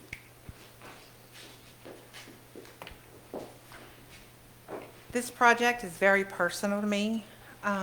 It's more than a project. This is my home. I've been here my whole life. And the past couple years, our children have been through so much. And it's time for them to be able to get back to being children and not have to deal with these issues that are just meant for adults. So I'm here, local in Houma, and I don't have any plans on going anywhere. My roots are pretty deep. Thank you. Okay, actually, your time is up. Anybody else have anything else to say? You're pretty much finished? Yes, sir. Maybe here to answer any of your questions. Okay, at this particular time, we would start over at Mr. Hamner. Any No questions? questions, thank you. Ms. Benoit? No, sir, no questions. Mr. Ford? I don't have any questions. I reviewed all of this right here, and I see the experience and the knowledge that y'all have exercised here. And it's not just because you're local, but what I'm saying is that the expertise that y'all offer is impressing to me. And I know the other firms have different qualities. And I just like some of the things I saw in here. And the only thing, I had a question, just one question. The principal in charge and the project director, would anybody just clarify that for me, just very briefly? Sure. I can do that. So typically on the principal in charge, Yes. that is the main point of contact for any form of escalated type conversations. Okay. Your point of contact on the ground would be the program director. Got you. Thank you for clarifying that. Thank you. Dr. Tron? Yes, it's the first time I hear this evening of a community outreach coordinator. We've tried a lot with things here in the parish, and we have to admit we have had a problem here, keeping our parents and our stakeholders involved. And that's something very close to my heart. I just wanted to have a little more explanation about how we would keep our parents informed. So we would use multiple aspects to keep the parents informed. We can go a traditional route where we're out in the community, where we could be broadcasted on your board, and then we can go and have actual outreach events at different stages of the particular project management status. We could do social media coordination so that more of the younger generation and the more influencer generation can have conversations about what's going on and understand what we're doing within the community. We can do news, we can get into journals, whatever your local papers are, and we would work hand in hand with our coordinator here, as she loves her job. I like the outreach part. So she would be the direct face, and she would do her best to reach out on an as-needed basis. Thank you. With board approval. Mr. Lagarde? Yeah, so, say, y'all all one team, or y'all just put together for this project? No, we all work for Safe Work. So y'all ought to work in the Jefferson Davis, so if we would look at them, we can see all y'all input and pitch, You would what's see going it. on. We're not all at Jeff Davis. Soleil? Mr. Visor? Any other redirect? Mr. Ford? I don't have a question, but I just wanted to mention that I did serve with Mr. Koontz.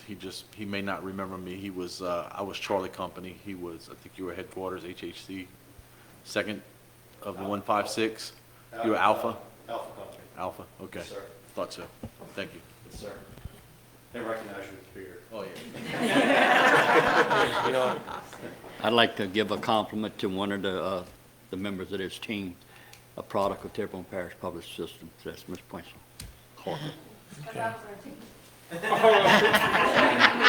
Good job. Good job, Ms. O'Leary. Again, thank you, guys and ladies, for coming here tonight and making this presentation. Thank you also for being patient with running behind schedule. And from this board, we would like to wish each one of you a Merry Christmas and a Happy New Year's. And make sure you have safe driving back home, okay? Yes, please. Thank you. All right, thank you. Thank you very much. Thank you.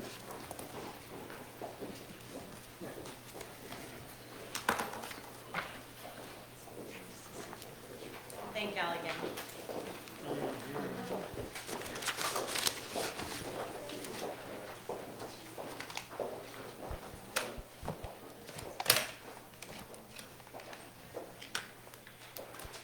Okay, last one.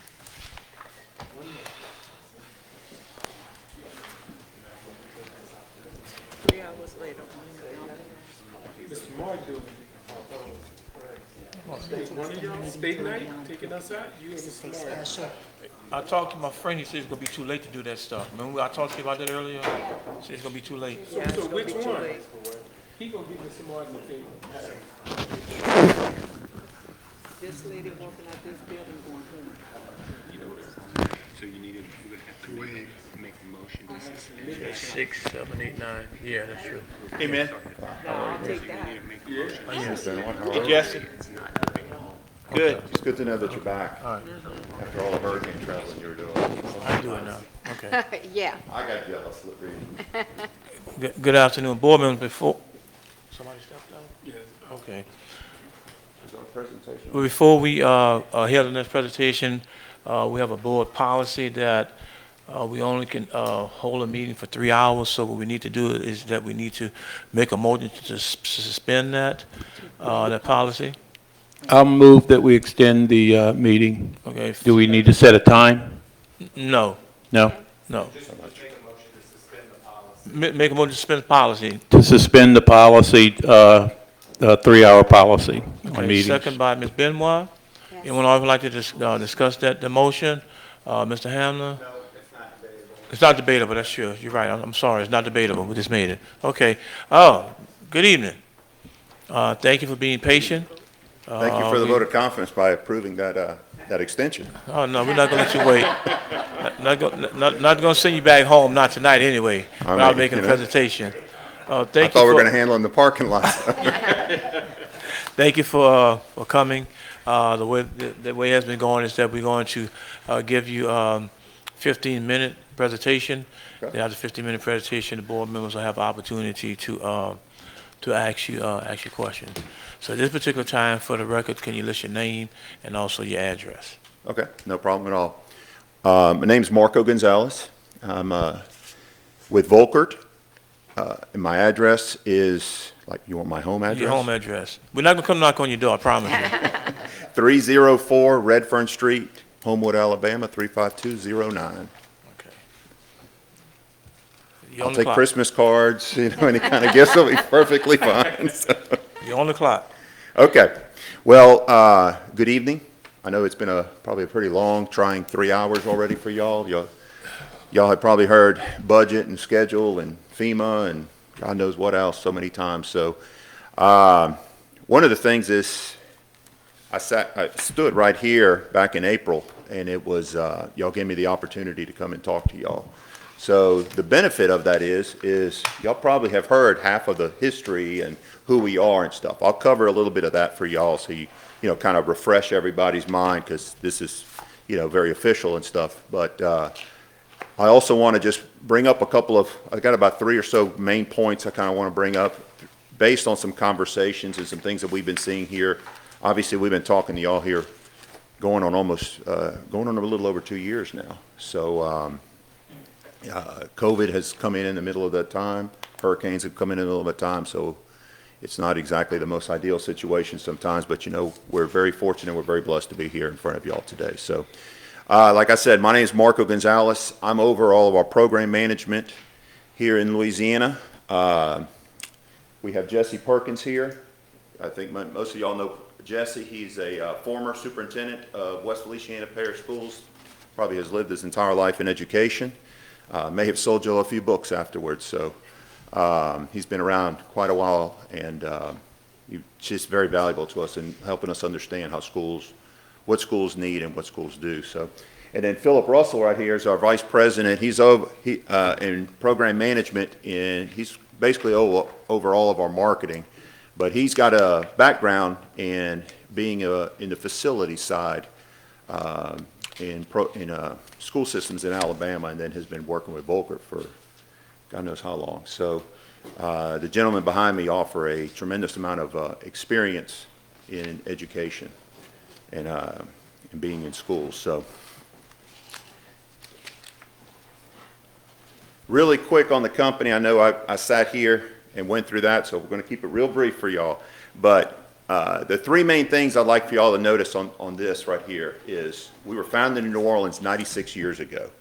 And 96 years ago, why is that important? Because we've been around for a very long time. We've been through a lot. We've designed a lot. We've managed a lot. But the thing is, our company has been around. It's been very conservatively run.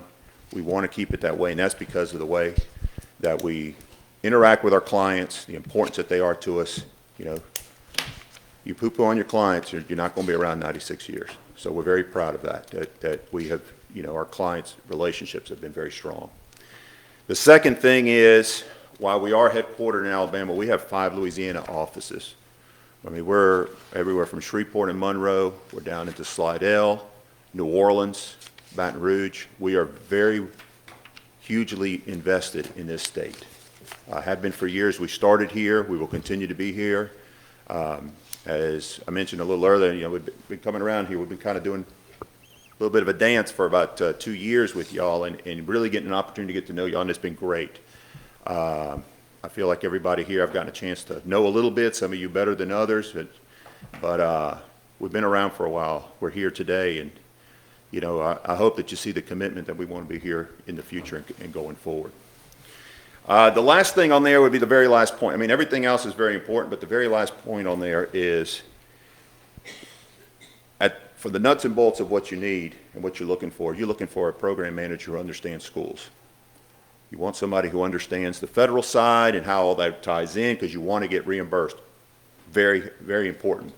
But when it comes down to it, you got a tremendous amount of damage that happened to your schools here, and you need someone who really understands schools. In the Southeast United States, you'll be hard-pressed to find a program manager who has done K-12 work like Volker has. We have managed, and this is not an exaggeration, $4 billion worth of K-12 projects. We're very proud of that. It keeps growing for us, but the big thing about that is we understand schools. You know, that's not $4 billion worth of healthcare and engineering and roads and all this other kind of stuff. That's $4 billion in K-12. So we understand schools, we built schools, and we're very proud of that, and we want to bring that experience here for y'all as well. Here's some of the services that we offer, and obviously program management, construction management, they're right there at the top. Sounds pretty cut and dry simple, but you'll notice I don't have 2 or 3 other firms with us here today, you know, an engineering firm or, you know, any kind of those, because Volker also does a tremendous amount of engineering. So we have an arsenal of folks that are right beside us that can help us out for, you know, we're not here to design your projects for you. That'll all be hired out through architects and engineers.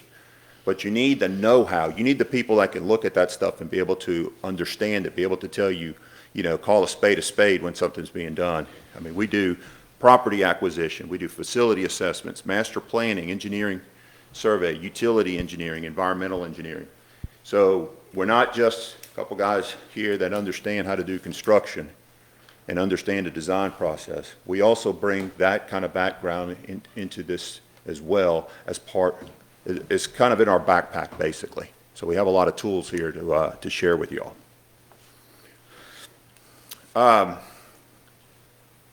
Firm experience, we basically have a lot of experience in stuff that we said with school, but we've also got a lot of experience in working with FEMA and GOSEP here in this state. We do a lot of disaster recovery work as well, so we'll cover that in a minute. It's one of the points actually I want to bring up to y'all. A lot of public assistance expertise. While you're not necessarily looking for the public assistance person, you're going to be looking for program management, but you need to have someone who understands how that process goes. Like I said, we'll touch on that in a few minutes. We've had a lot of experience around the state, obviously after Laura, and Delta, and now actually after Ida.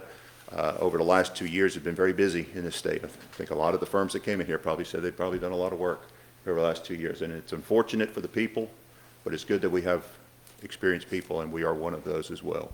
So this is a listing of school systems in the state of Louisiana that we have worked with.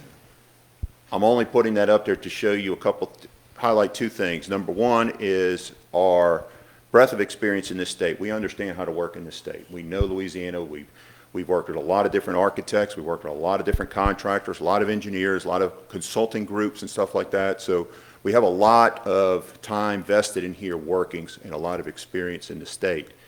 It's also goes there to show you the commitment. Continuing on with that, what I was telling you earlier about the commitment that we have to Louisiana in working here. I do list a lot of high school projects. Sounds a little funny. Hey, you got the high school projects there. You only got the school systems. It's because high schools are very complex. You know, y'all have seen elementary. I'm not saying elementary schools are really simple to build. No, there's a lot of things that go into elementary schools. A lot of things go into middle schools. But high schools tend to be a whole lot of stuff in there. And so that comes to show that we really understand it all the way up from the K, but all the way up through that high school part of it that has a lot of sports stuff, a lot of VOTEC things and things like that. It's a very complicated part of education, and we've done a lot of those kind of projects as well. So I think I've kind of touched on that. We're a little probably semi-unmatched here in K-12, so, but that's just what that slide's showing you. So here's a real brief organization chart. And what I want to focus on is the way that we kind of run our work. we tend not to really staff our projects up with, 10, 20 people that we don't necessarily need. When you're sitting here and you're dealing with rates and you're dealing with reimbursement and stuff, you want to put the people on here that need to be here, they're going to do the job, that are going to get you every benefit. We don't need to put 5 people when 3 are needed. We tend to run them lean, but we also tend to run people that are very experienced. Everybody, I'm not trying to say we a bunch of people with white hair, and that's a prerequisite, although I do have a few. But we get people here that are very experienced in what they do. These are people with backgrounds. You'll see people up here one is from an architecture background. We have people with facility management backgrounds, we have people with construction backgrounds. We have people with interior designing backgrounds, so when you're trying to figure out how to do furniture and fixtures and stuff throughout your school, they have expertise in that. We have people here who have a lot of disaster recovery backgrounds, so they have the federal experience and knowledge that you need to have.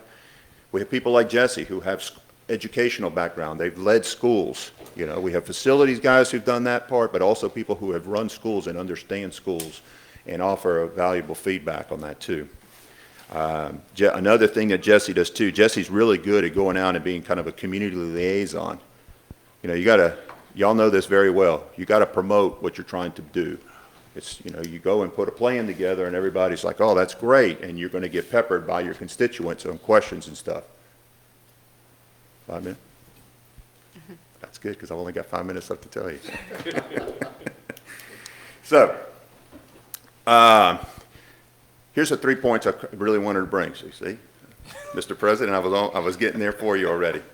One of them is local participation. So it's very important to communities when we go into there and work on their schools that they get local participation. We have to follow federal and state purchasing guidelines, okay? So we can't just give work away. But the way we try to get local participation is by putting out, not really like a job fair, because people look at that and say, oh, you're going to give me a job. It's more to promote project fairs. We try to let people know, here's projects that are coming up. We want to invite the local architects, we want to invite the local contractors, the local subcontractors, local labor, local suppliers. We've done this in many markets. Very recently, we actually did it up in Natchez, Mississippi. Jesse actually helped spearhead some of that, where we went into a large room and we had a couple of meetings before we had big bids coming out, because we wanted people to know opportunity. Please know what's there. We want your opportunity to come here. We invite subcontractors to come into pre-bid meetings so they can talk to the contractors and they can hand out their business cards, because if the contractors don't know who you are, they're not going to be able to accept your bids. We encourage the contractors to purchase locally for their supplies. A lot of times they got to buy just odds and ends and stuff like that. So we do a lot of different things because we know that's very important. This community's been ravaged y'all took the brunt. Y'all know that well. Your businesses here, we want to make sure that we help promote them as much as possible. The second thing is, you're going to go work in these schools, but you've got to find temporary solutions on what you're going to do with your students. What are you going to do with your facilities? And like I said, when we've done all these K-12 programs, we have done a bunch of them that we have set up temporary facilities so they can be used. That way, kids can still be in classes, kids can still be in school while you're trying to do all your construction. So because Mr. President has told me I've got just a few minutes, I'm not going to go through how much of that, but what you're seeing is pictures in the bottom there. This is a school up in Tallahassee, Alabama, that we were doing work in, but we put 18 modular buildings out there. We connected them all with walkways, ADA ramps, all the like. Two of those buildings were for bathrooms. So we set up an entire complex there so that the school can be built and remain operational. I'm not saying that's the only way you can do it. There's a whole lot of different ways, but that is just an example. And I know that was a concern when we were kind of talking about some things. So we got a lot of experience in doing that, and we also have experience in how we get that. I mean, it's that one right there. We put it under the general contractor. So if there was a problem with it, the general contractor was in charge of it. It wasn't the school system having to go back in there, send some maintenance guys, go, fix a plug or something like that. It was all under the general contractor. Hey, general contractor runs a little late, can't finish his job on time, they're responsible for the cost. So it's little things like that, that we're always looking towards what we can do to make sure it's in the benefit of the owner, but it's for the benefit of those kids, getting them in, because the most important thing is to make sure they're able to get their education. The third point is our FEMA and federal public assistance experience. I know I touched on it a little bit earlier. It's very important because we manage a lot of projects. We've got to look at schedules. We've got to look at budgets. We've got to look at documentation. But the important thing is that all of that ties back to a reimbursement. So you got to have the documentation. You got to have the certain forms you got to have from the subcontractors. And it is more labor intensive for the administrative forces for the subcontractors and the contractors to have to do all this work. And so we understand what that needs to be done and work with your consultants and with your administrative team to make sure those things are taken care of, because the reimbursement's the important thing. How am I doing? I can go back a slide if you like. Huh? 30 seconds? No. Like I said, we've been talking to y'all for a couple of years now. I've gotten an opportunity to get to know several of y'all very well. We are humbled and blessed that we're here today. We hate what happened here with the hurricane, and we really want to work with y'all and really make your school system as wonderful as it was before, if not even better. So, Mr. Martin, I appreciate the opportunity. I appreciate all the conversations that you had with us before. Mr. President, thank you very much for the time, and we are very welcome to open and answer any questions you may have. Thank you for your presentation. We'll start over here, Mr. Vizan.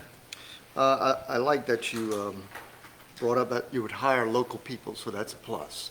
Yes, sir. Looking for that, so I appreciate that. Do y'all do anything else but schools, or is it just strictly schools? Oh, yes, sir. We do a lot of other stuff. We do, we got a bevy of courthouses and jails that we've done. We're working right now, we're starting to do some work with the port system down in South Louisiana in rails. I did what I affectionately call rocks in the water, which is basically we built some shoreline stabilization barriers out in Cameron Parish. We managed that as well.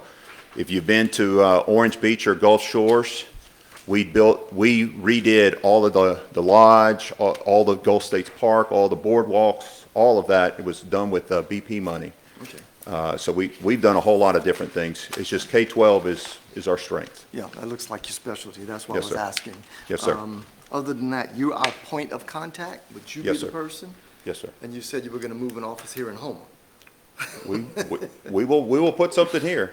We will do something we need to do here. Okay. It may not be immediate, even if it's a trailer or something we got to put here. We're going to be here. Our people come here, they're here on the projects, they're here managing the projects very actively. We're not a firm that comes in, I'm going to come in once a week or once every 2 weeks to come look at them or come to the OAC meetings. No, we're here actively. Our guys run around. They got to take care of the contractors, the architects and everything, but they've got to come in. They got to present to the school board. Y'all going to want to know, regular intervals, whether it's at your building level committee. Most of the time it's your building level committees, which I know that you chair right now. They come in.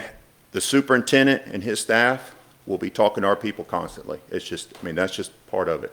So, Mr. Martin, we'll find somebody that's very agreeable with you. Of course, all the people will be, but yeah, we're going to be all over this place.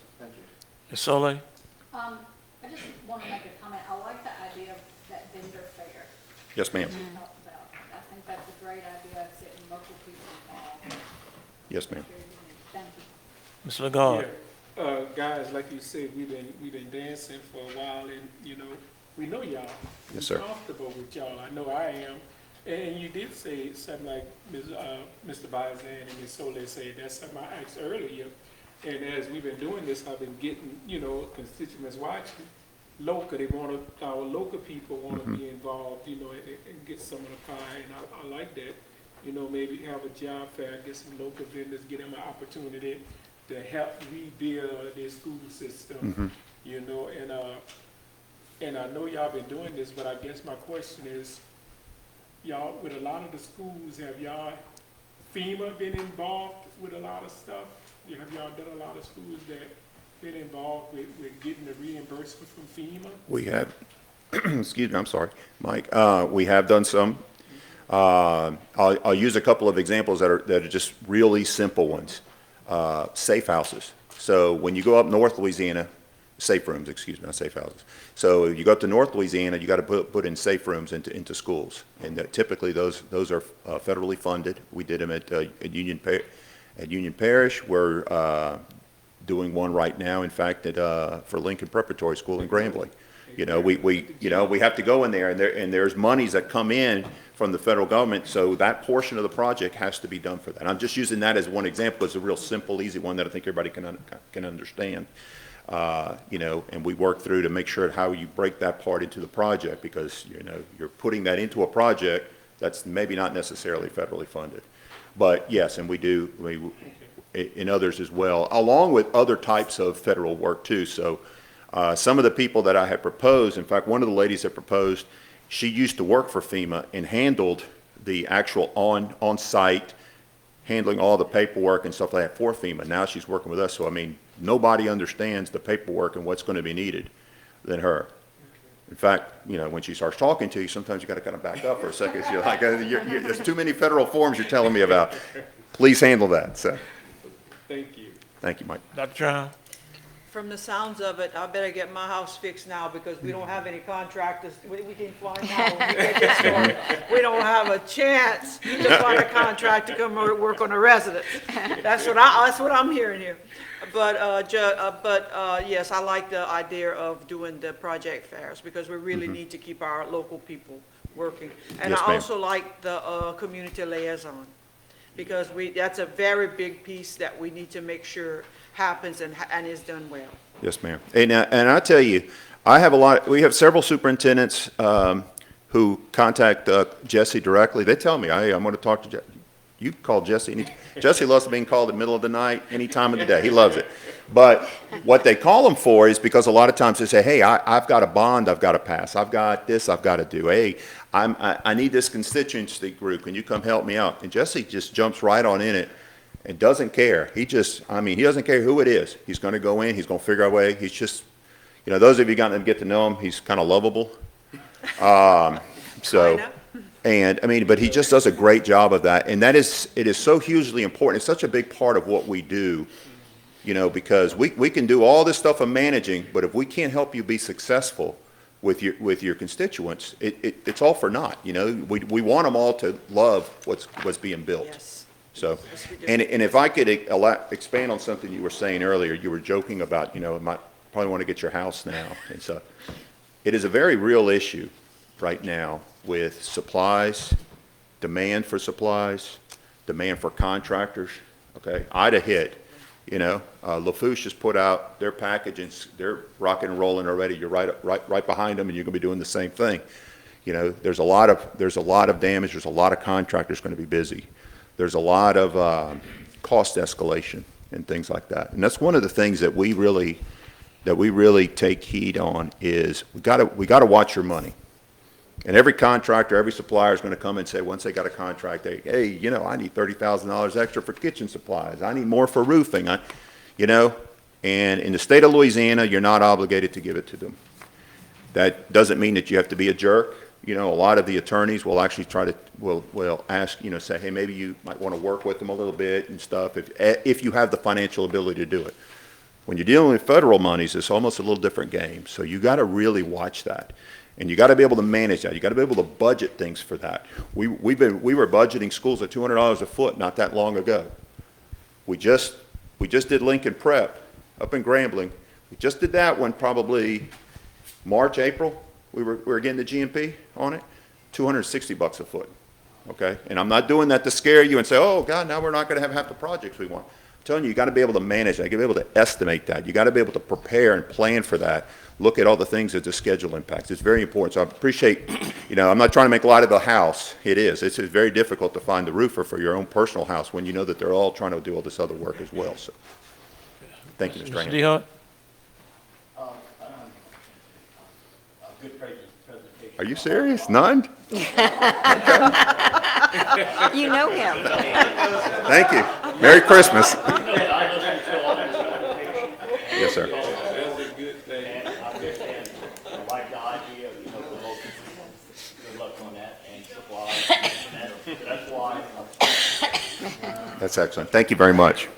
Mr. Ford. I don't have any questions. I'd like to echo what the others have said about the hiring fair or the job fair, trying to get these contractors out there, maybe hire local people. But you did mention possibly setting up a trailer or something here. I'm pretty sure, and I don't want to speak for everyone here, but I think Mr. Martin can probably find you somewhere within the district if you guys are one of the teams we select to actually work out of, so we do have someone nearby. That's typically how it's kind of done. Yeah. We find places, I love places with Wi-Fi. It's really good. We have a lot of portable buildings. I don't necessarily need the coffee machine, but Wi-Fi is kind of important these days, you know? Okay. No, but I appreciate that, Mr. Ford. Thank you. Ms. Benoit? Yes, thank you. So Marcus, ditto what everybody said about your local involvement. I mean, that's very important, and I think I like the strategies that you're using with all of that. The one thing in this question, I've asked all of them, but I'll ask you, since you've worked with FEMA reimbursements, do you have any idea about what success you've had with actually getting the client reimbursed for the cost that you thought would be reimbursed? I would love to tell you on a percentage basis, but I really, I can't sit there and tell you it's 97.7% or something like that, but it's been very good. We like to be very thorough. That's why we put ourselves with an arsenal of folks who really understand that process and go through it. I know that there's concerns of that throughout the state. There's other parishes that have been doing work and that haven't been getting quite the reimbursements. It's the federal government. I mean, right now, and it's just, you got ARP money going into counties, you got ESSER money going into counties and parishes for the schools, and you got hurricane damages, disaster damages, you got what happened in Kentucky. It's hard to keep up with all that, and that's why we keep that arsenal of folks, so we understand what the changes are, we understand what's been going on. They've been through these before. What happened for Katrina is not what happened for Laura, and it's not what's going to happen for Ida. So we got to continue that knowledge base. So we're constantly learning ourselves, but also drawing on that experience that we use, whether it's in Louisiana, whether we're doing disaster work, which we do it in Florida, we do it in Alabama, we do it on the East Coast. Learn from that to be able to get that highest amount of reimbursement we can. But I don't have necessarily a percentage. Probably should have come with that. Okay, thank you. You're welcome. Thank you. Hey, Marco, how you doing, man? I'm doing well. Very good presentation. I particularly like the fact that you kept it focused, lasered on the project management and construction part, and touched upon the other services, but kept it focused on what we really, really need, and that's project management. Thank you, man. Thank you. Those of you who know me know sometimes I'm not laser focused, but when it comes to work, I tend to be. When we're out talking, I'm all over the board sometimes. I agree. Yeah, again, thank you. Actually, I'm not going to be redundant. Like I said, we heard your presentation before. You had a good presentation. I think, like we said, your presentation is on focus. It wasn't just focused on FEMA. It was focused on actually what we need to actually get actually done. Yes, sir. Like the idea is about trying to stay local, and like I said, we've been kind of dancing this dance for a couple of years. You know what I mean? So, but again, thank you for coming. Thank you. And also thank you for being patient. You was the last one on the agenda. It's always hard going last when you're sitting around. You still had a lot of energy. So also, we want to wish you, Mr. Perkins, and your staff Merry Christmas and Happy New Year's, and have safe driving back to Alabama and Baton Rouge. Okay? Thank you. And I can say, as a dance partner, y'all have been a good one. So thank y'all very much. And Merry Christmas to all of y'all. It's great to see y'all. We've been longtime supporters of the School Board Association, the superintendents, everybody in the state. We want education to do well, and we definitely want it to happen here in Terrebonne Parish. So thank you, Mr. Martin, for all the conversations we've had over time. Mr. President, thank you. And to all the board members, thank you for all your time, and I hope you have a wonderful Merry Christmas. Thank you, sir. Good night. I entertain a motion to adjourn. So moved.